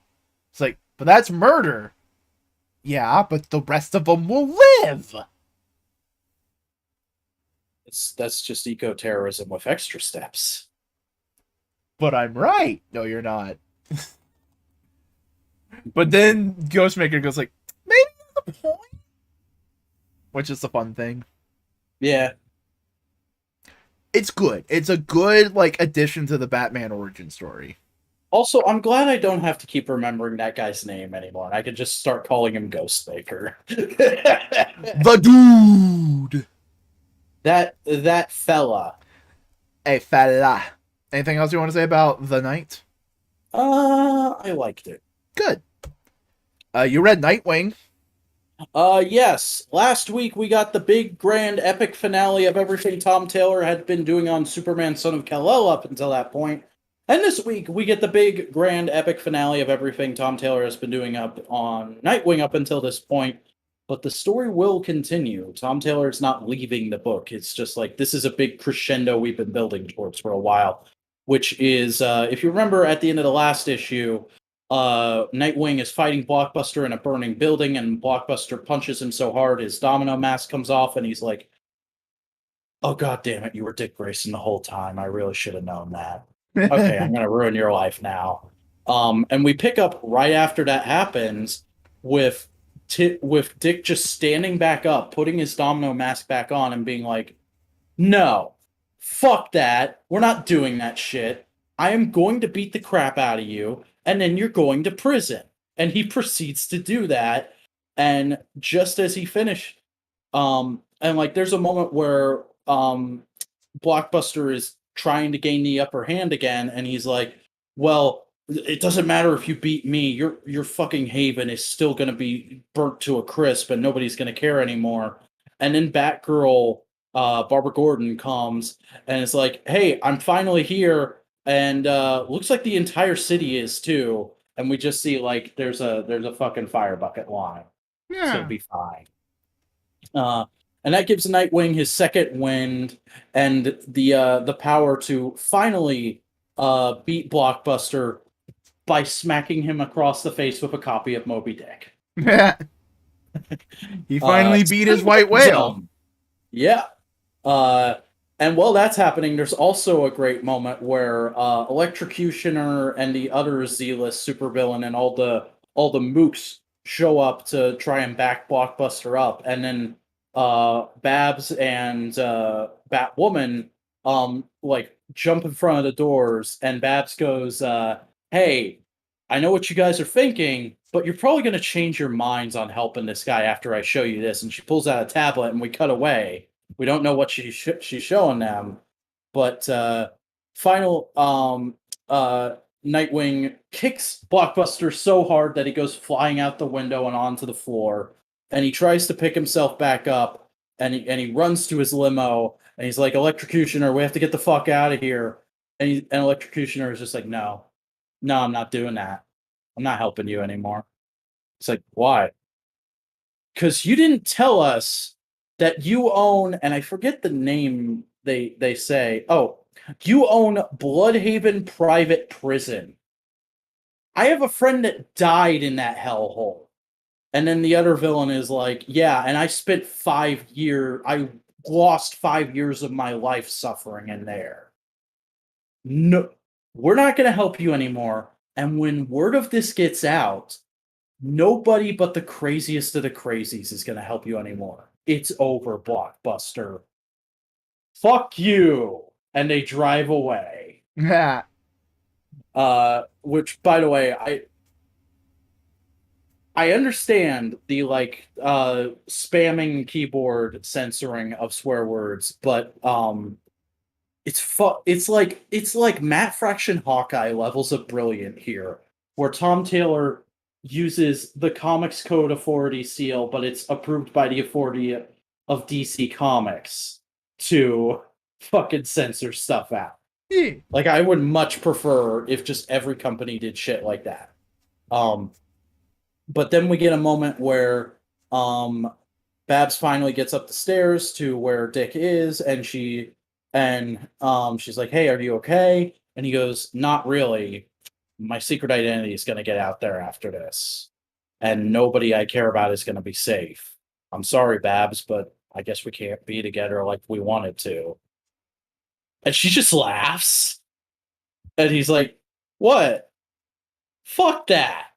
We've wanted to get together since we were kids. We're finally in a place where we can do it, and we're both superheroes. Just because your secret identity gets out, it doesn't mean I'm not going to be safe all of a sudden. And it doesn't mean Bruce or fucking Tim or Jason or Damien or any of your family aren't going to be safe. We can all handle ourselves. Stop trying to act like you have to take the weight of the world on your shoulders." Like, I think she specifically says, I really like this line. "Dick, I'm going to say something, and it will mean you having to fight a lot of Bruce's more toxic programming along with your own stuff. You're allowed to be happy." And they embrace, and that's the end of the issue from their perspective. We then cut away to see Blockbuster running down a bunch of alleys, and then he gets confronted by Heartless, and he's like, "What the fuck? I thought I killed you." He's like, "Yeah, you did, but I got better. Anyway, I need your heart for something." And he just fucking kills Blockbuster. Oh, damn. So that is the end of the "we have to beat Blockbuster finally and make Bloodhaven a good city" arc. We're now going into the fucking scary masked man is attacking everybody. What are we going to do about that arc? And if it's any bit as good as this first one, I'm looking forward to it, because I have loved this book so far. This was a great issue. Good denouement to everything they've been doing so far. And honestly, I wouldn't be opposed to Tom Taylor writing Nightwing for the next 100 issues. Nightwing, Daredevil without the Catholic guilt. A Daredevil who is allowed to be happy. You also read Batman One Bad Day Two-Face. Yeah, okay, so you know how we like to joke that there's only 3 Captain America stories and there's only 5 Spider-Man stories, and we just keep doing different iterations on them? Yeah. Well, ironically, there's only 2 Two-Face stories. There is Harvey Dent becomes Two-Face. Uh-huh. And there is Two-Face is seemingly rehabilitated, but oh no, he might not be actually. And this is one of those. Oh. Because it starts off, Harvey Dent is the district attorney of Gotham once more. He's in good graces with the mayor, and Batman is like, Batman actually believes he's rehabilitated. He wants to be friends with Harvey again and help him. And the actual impetus for the story is Harvey contacts Batman and says, "Hey, I need you to look into something for me." And Batman's like, "Why didn't you go to the police?"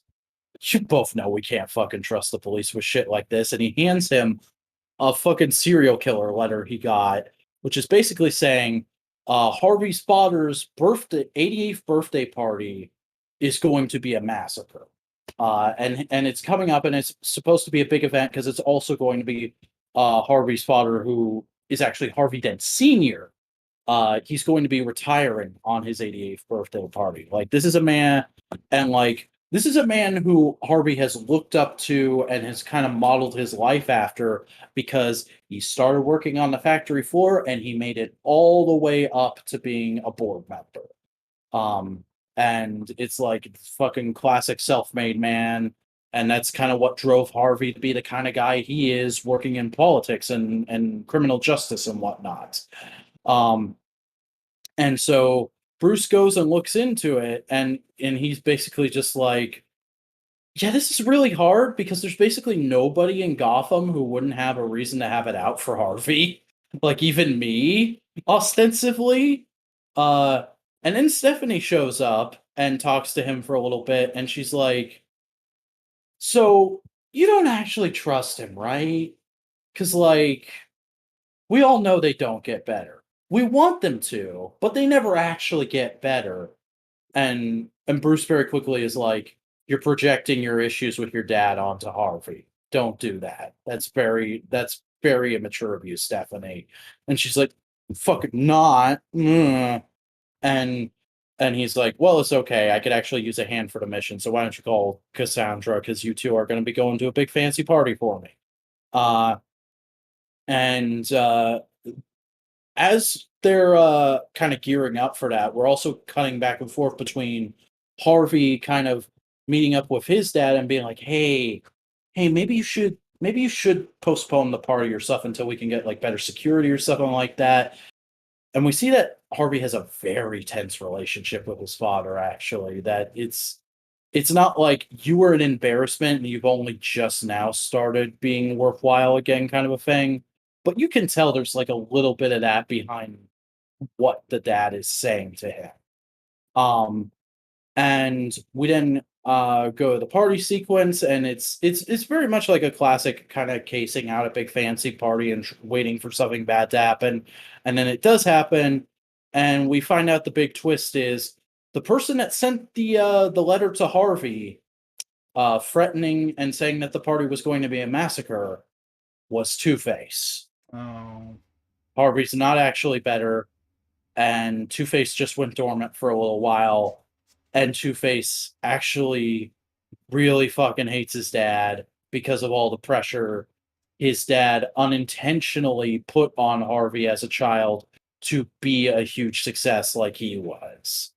Uh, and Batman and the two Batgirls have to rush in and save the day, and uh, they kind of sort of do, but also there's another Two-Face moment because Harvey pours acid on his own father's face. Oh. Yeah.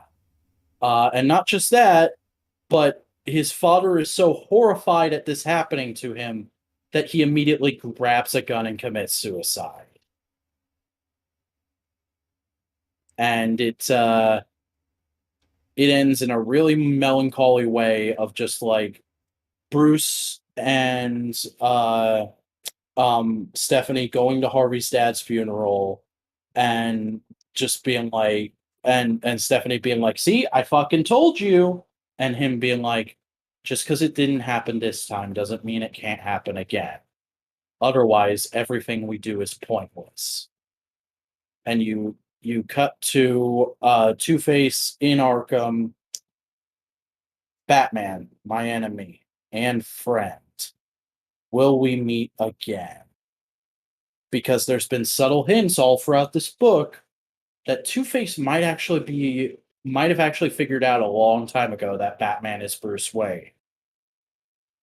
And it's ambiguous, but I want to say that's them confirming, like, yeah, he knows. And possibly there's some shit going down in a future book. Maybe. But, like I said, it's very much a stock plot for Two-Face, but it was very well executed. I enjoyed reading it all the way through, and much like the Riddler book, it's just a good, solid Batman story that you could kind of hand to anybody as long as they kind of know who Stephanie Brown is. Yeah. And they'd be able to get into, because like if you don't know anything about Stephanie Brown, that shit about her dad would probably come out of nowhere, because there's a full-on flashback during that initial scene to her as a little girl hiding in a closet while he's fighting Batman. And a minor correction, there's 3 Two-Face stories. Okay. What's the third one? He fucks over Robin.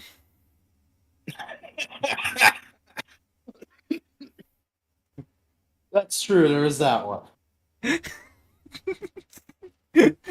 I'm Two-Face and I'm gonna fuck over Robin. Oh, what's next? We both read New Mutants, which is the final book for the current run. And it's also the 30th or 40th anniversary of the New Mutants special.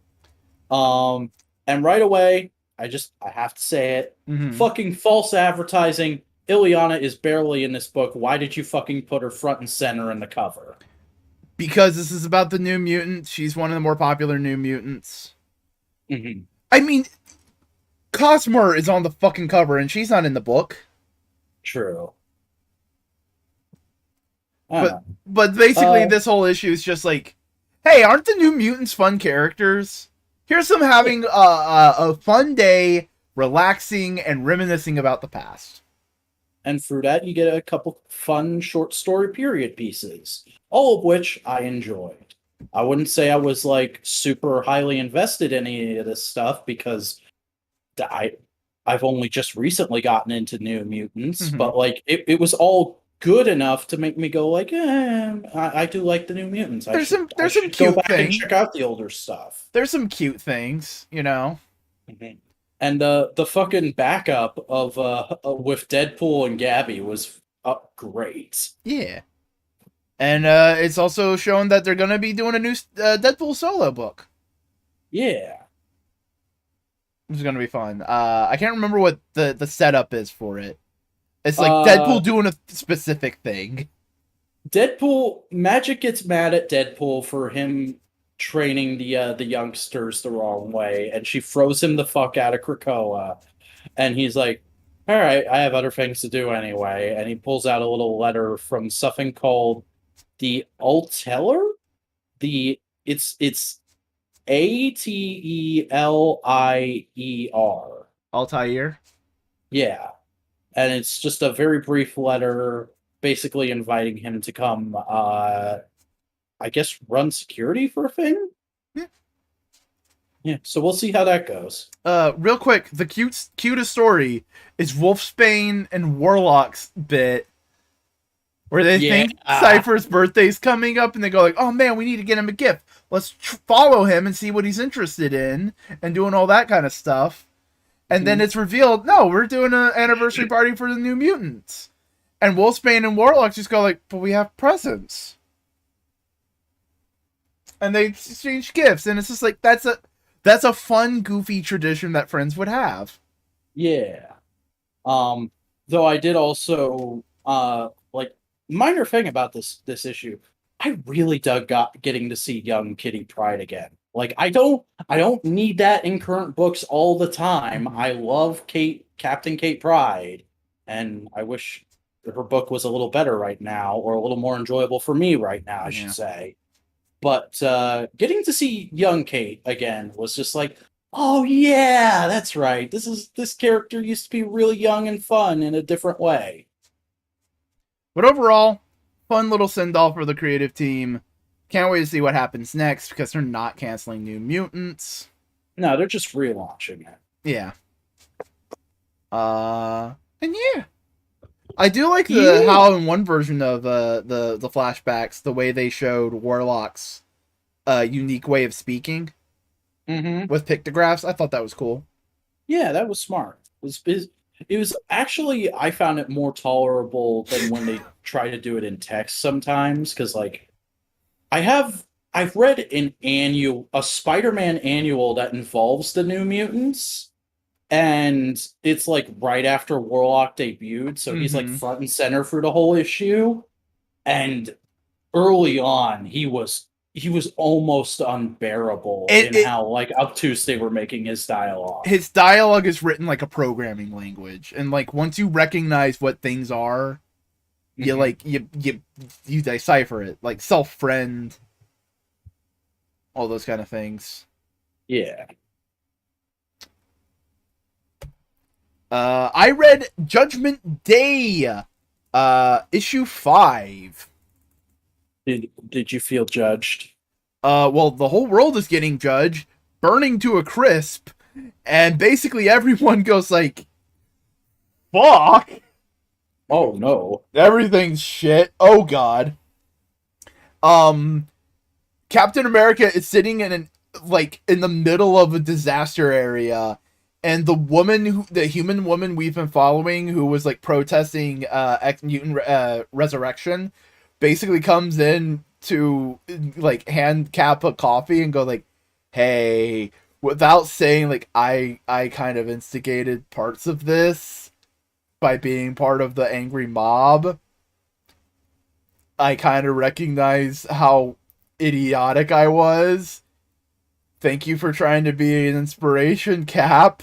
And he's like, I can't help it. I gotta be inspiring. And he says a thing, you know. But this is what all fucking events should be. All the heroes are going like, all right, we're working together. We all understand that we're all on the same team. How are we solving this? And basically, the Eternals go like, so here's the thing. Technically, we can't attack a Celestial. But for some reason, all the Eternals' psychic firewalls are down. So, like, if a really powerful group of psychics were to, like, I don't know, take over our bodies and, like, override our programming for a moment, we could fight the dude. You know? It's like, this isn't a permanent solution, but like, this could help us with the battle. And it's like, alright, cool. But wait, we need to be clever about this. So, Nightcrawler is the guy going around all the different groups and like, formulating the plan.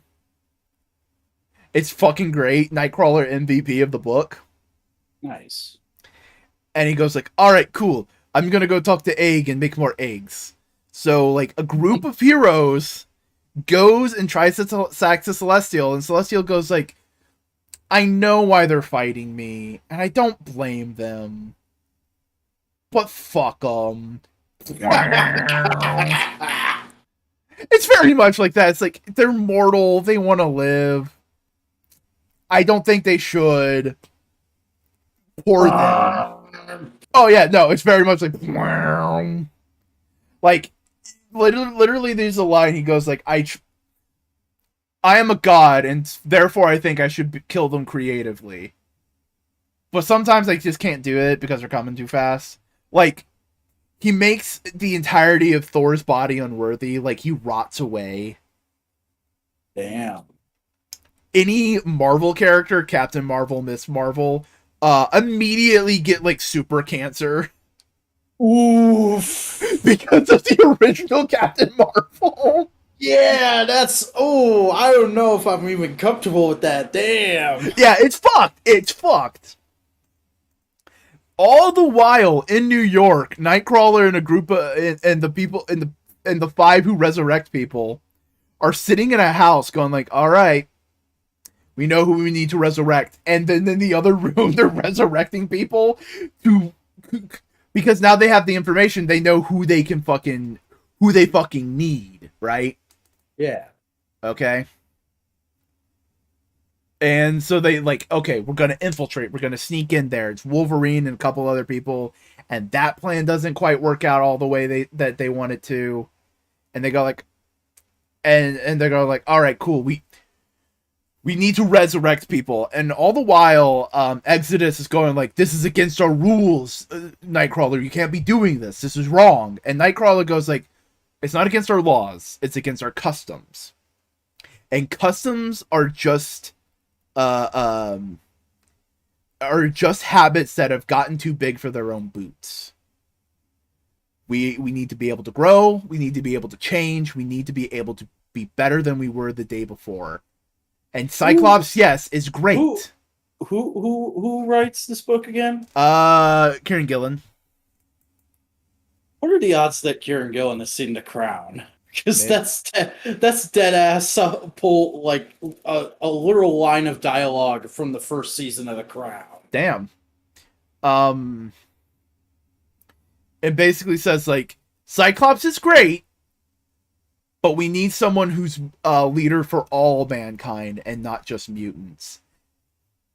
As an arm with a shield busts through a fucking egg, they've resurrected a human. Boom, baby. What the fuck's gonna happen now? No rules! So Judgment Day is shaping up to be one of the best Marvel events in years. Yeah, I might have to read this in trade. I would read it in omnibus because there has not been a side book I think was superfluous. They have all given something. They all have like a good little nugget of like information or like character arc or character beat that's like really important for the whole. It sounds as you like the way you talk about it makes it feel as good as like I remember Fear Itself being. And Fear Itself was the last Marvel event I got really into. You didn't like Monsters Unleashed? I didn't even know Monsters Unleashed happened until like a year later, dude. Ah, fair enough. You probably like it. It's just big dumb Marvel shit. Yeah. It's just look at all the monsters. Yeah. I also read Legion of X. This is the end of the God arc so far. Okay. It's revealed that basically the big giant eyeball Pixie perching up on Juggernaut's shoulder is adorable. It is adorable. But basically the big giant eyeball from Morocco created the trickster god and basically abused its worship. Like, it abused the god by manipulating its own worship of him to basically sow chaos, because there's a law in Iraqi culture that if the people succumb to enough chaos, rule goes to the person in the seat of law, which is their seat. So they're trying to get more political power. And basically, Kurt and all of the Legion go like, yo, so you created basically a person to just abuse? You're the dipshit. It doesn't matter if this guy's a weird evil god. You're a fucking asshole. Fuck you.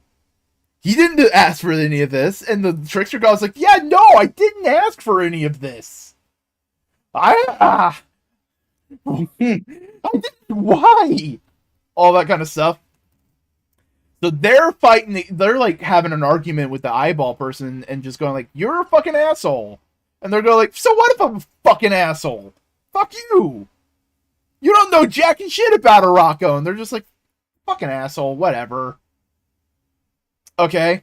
And meanwhile, the brand new trickster god happens, and like the person who was the body changer, who was like also worshiping them and like abusing that power, it meets up, and the trickster god goes like, hey yo, fuck you, I don't need worshippers. I believe in myself.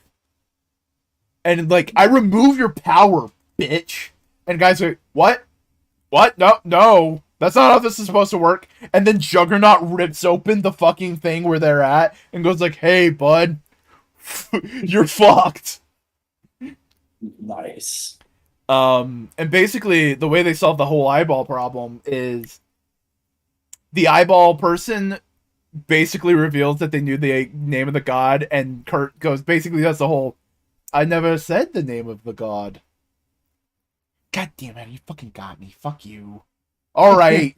What, you want to depose me? And then Storm walks in and goes like, no, I don't want a fucking vacuum of power.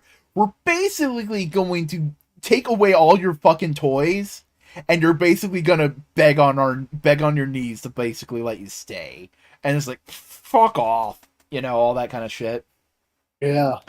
But they do, and they do the whole thing. And they do the whole Rocco thing where they basically say, like, if you're a god worthy of worship, you'll survive this test. And all the while, this god is, like, going, like, I'm not a god! I'm not a god! And, like, they're killing it. And then everyone in the Legion looks to the body of the person who is swapping bodies and goes, like, so, now that you're mortal, what are you gonna do? They forced the dude to swap souls with the god, so the god's in a human body now and can just live its life.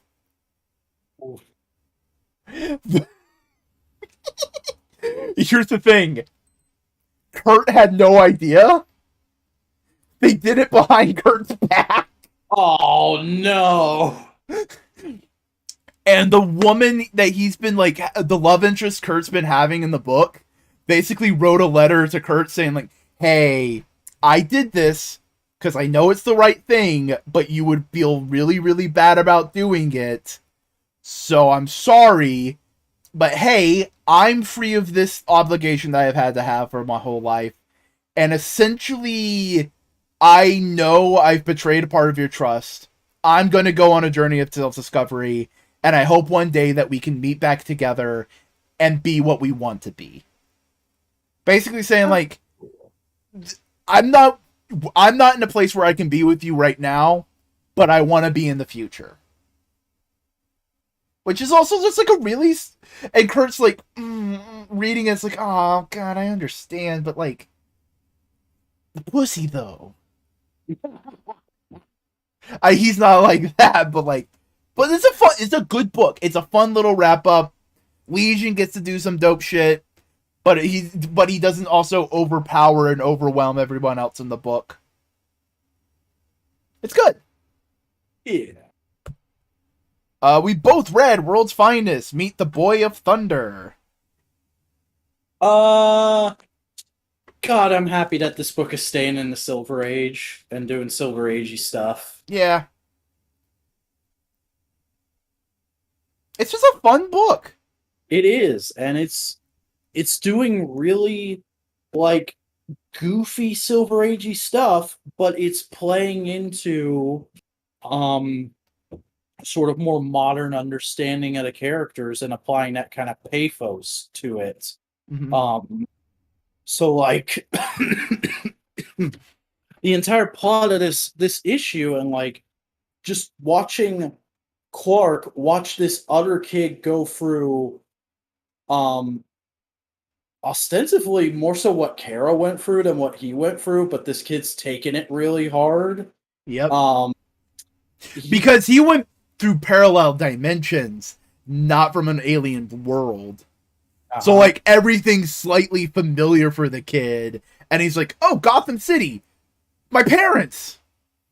And his parents are there, and he tries to go meet him, and it goes horribly wrong.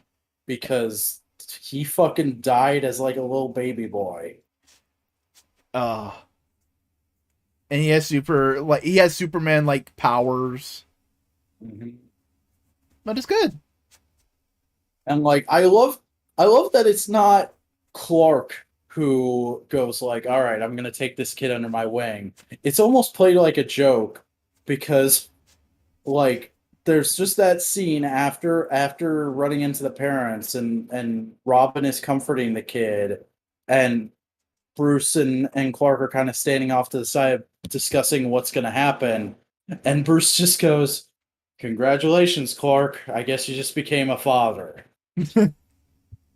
But also, it's not exclusively going to be that, because the fucking Fab Five are the last page reveal of this book. I'm trying to remember. They look the original Teen Titans. Oh, yeah.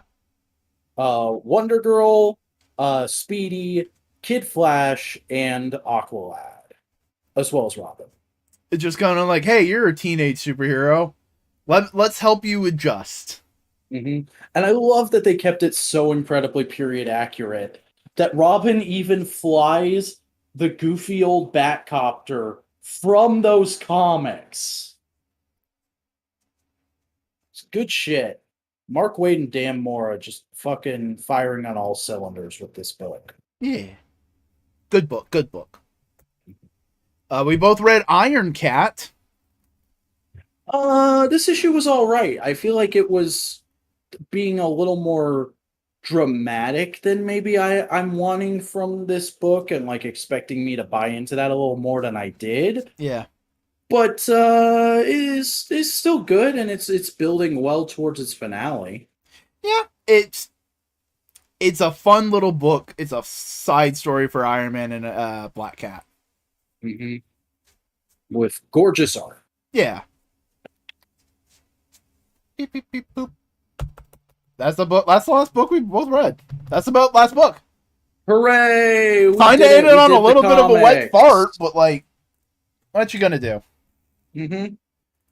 Overall, good week for comics. Also, good week for both of the major events going on in Marvel and DC.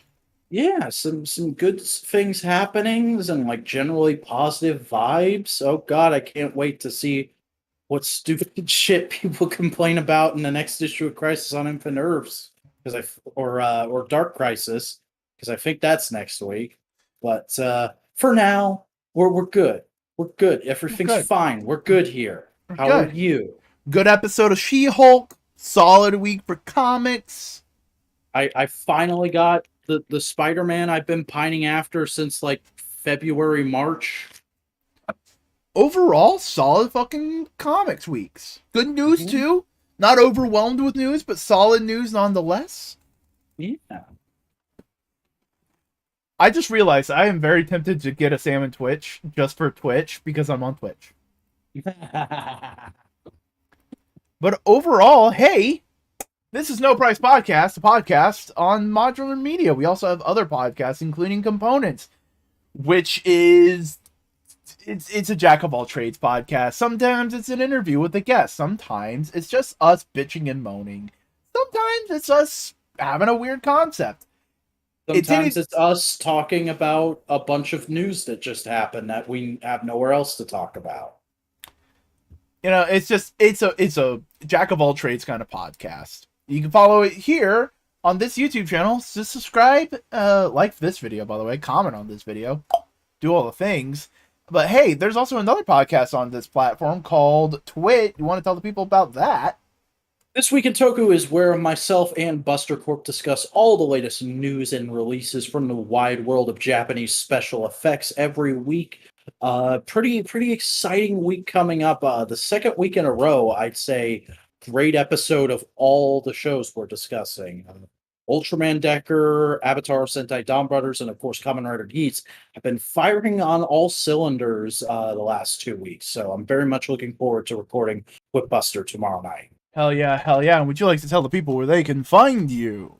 Hey, I'm the Vacuuminator. I make YouTube videos about tokusatsu, primarily video essay type things. You can find them at youtube.com/Vacuuminator. But more importantly, right now, I can't make videos. My computer is in a bad way. All I can really do with it is run a web browser and get in video calls. I need to build a new one. I need to upgrade as fast as possible. So please go to @thevacuuminator on twitter.com. Check out my toy sales spread.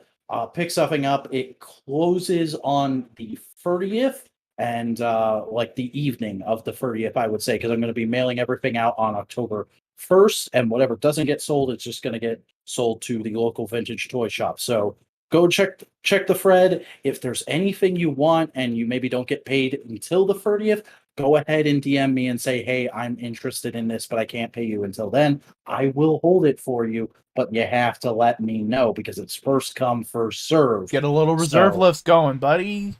Yeah, let's get that happening. I've already got 2 lots of stuff ready to go, but I would like to take a lot more than just that. So hell yeah. help me out. And if you want to check out my action figure photography, because I'm selling a ton of stuff doesn't mean I'm getting all the way out of the hobby. Follow me on Instagram at _vacuuminator. Hell yeah. Hey, howdy.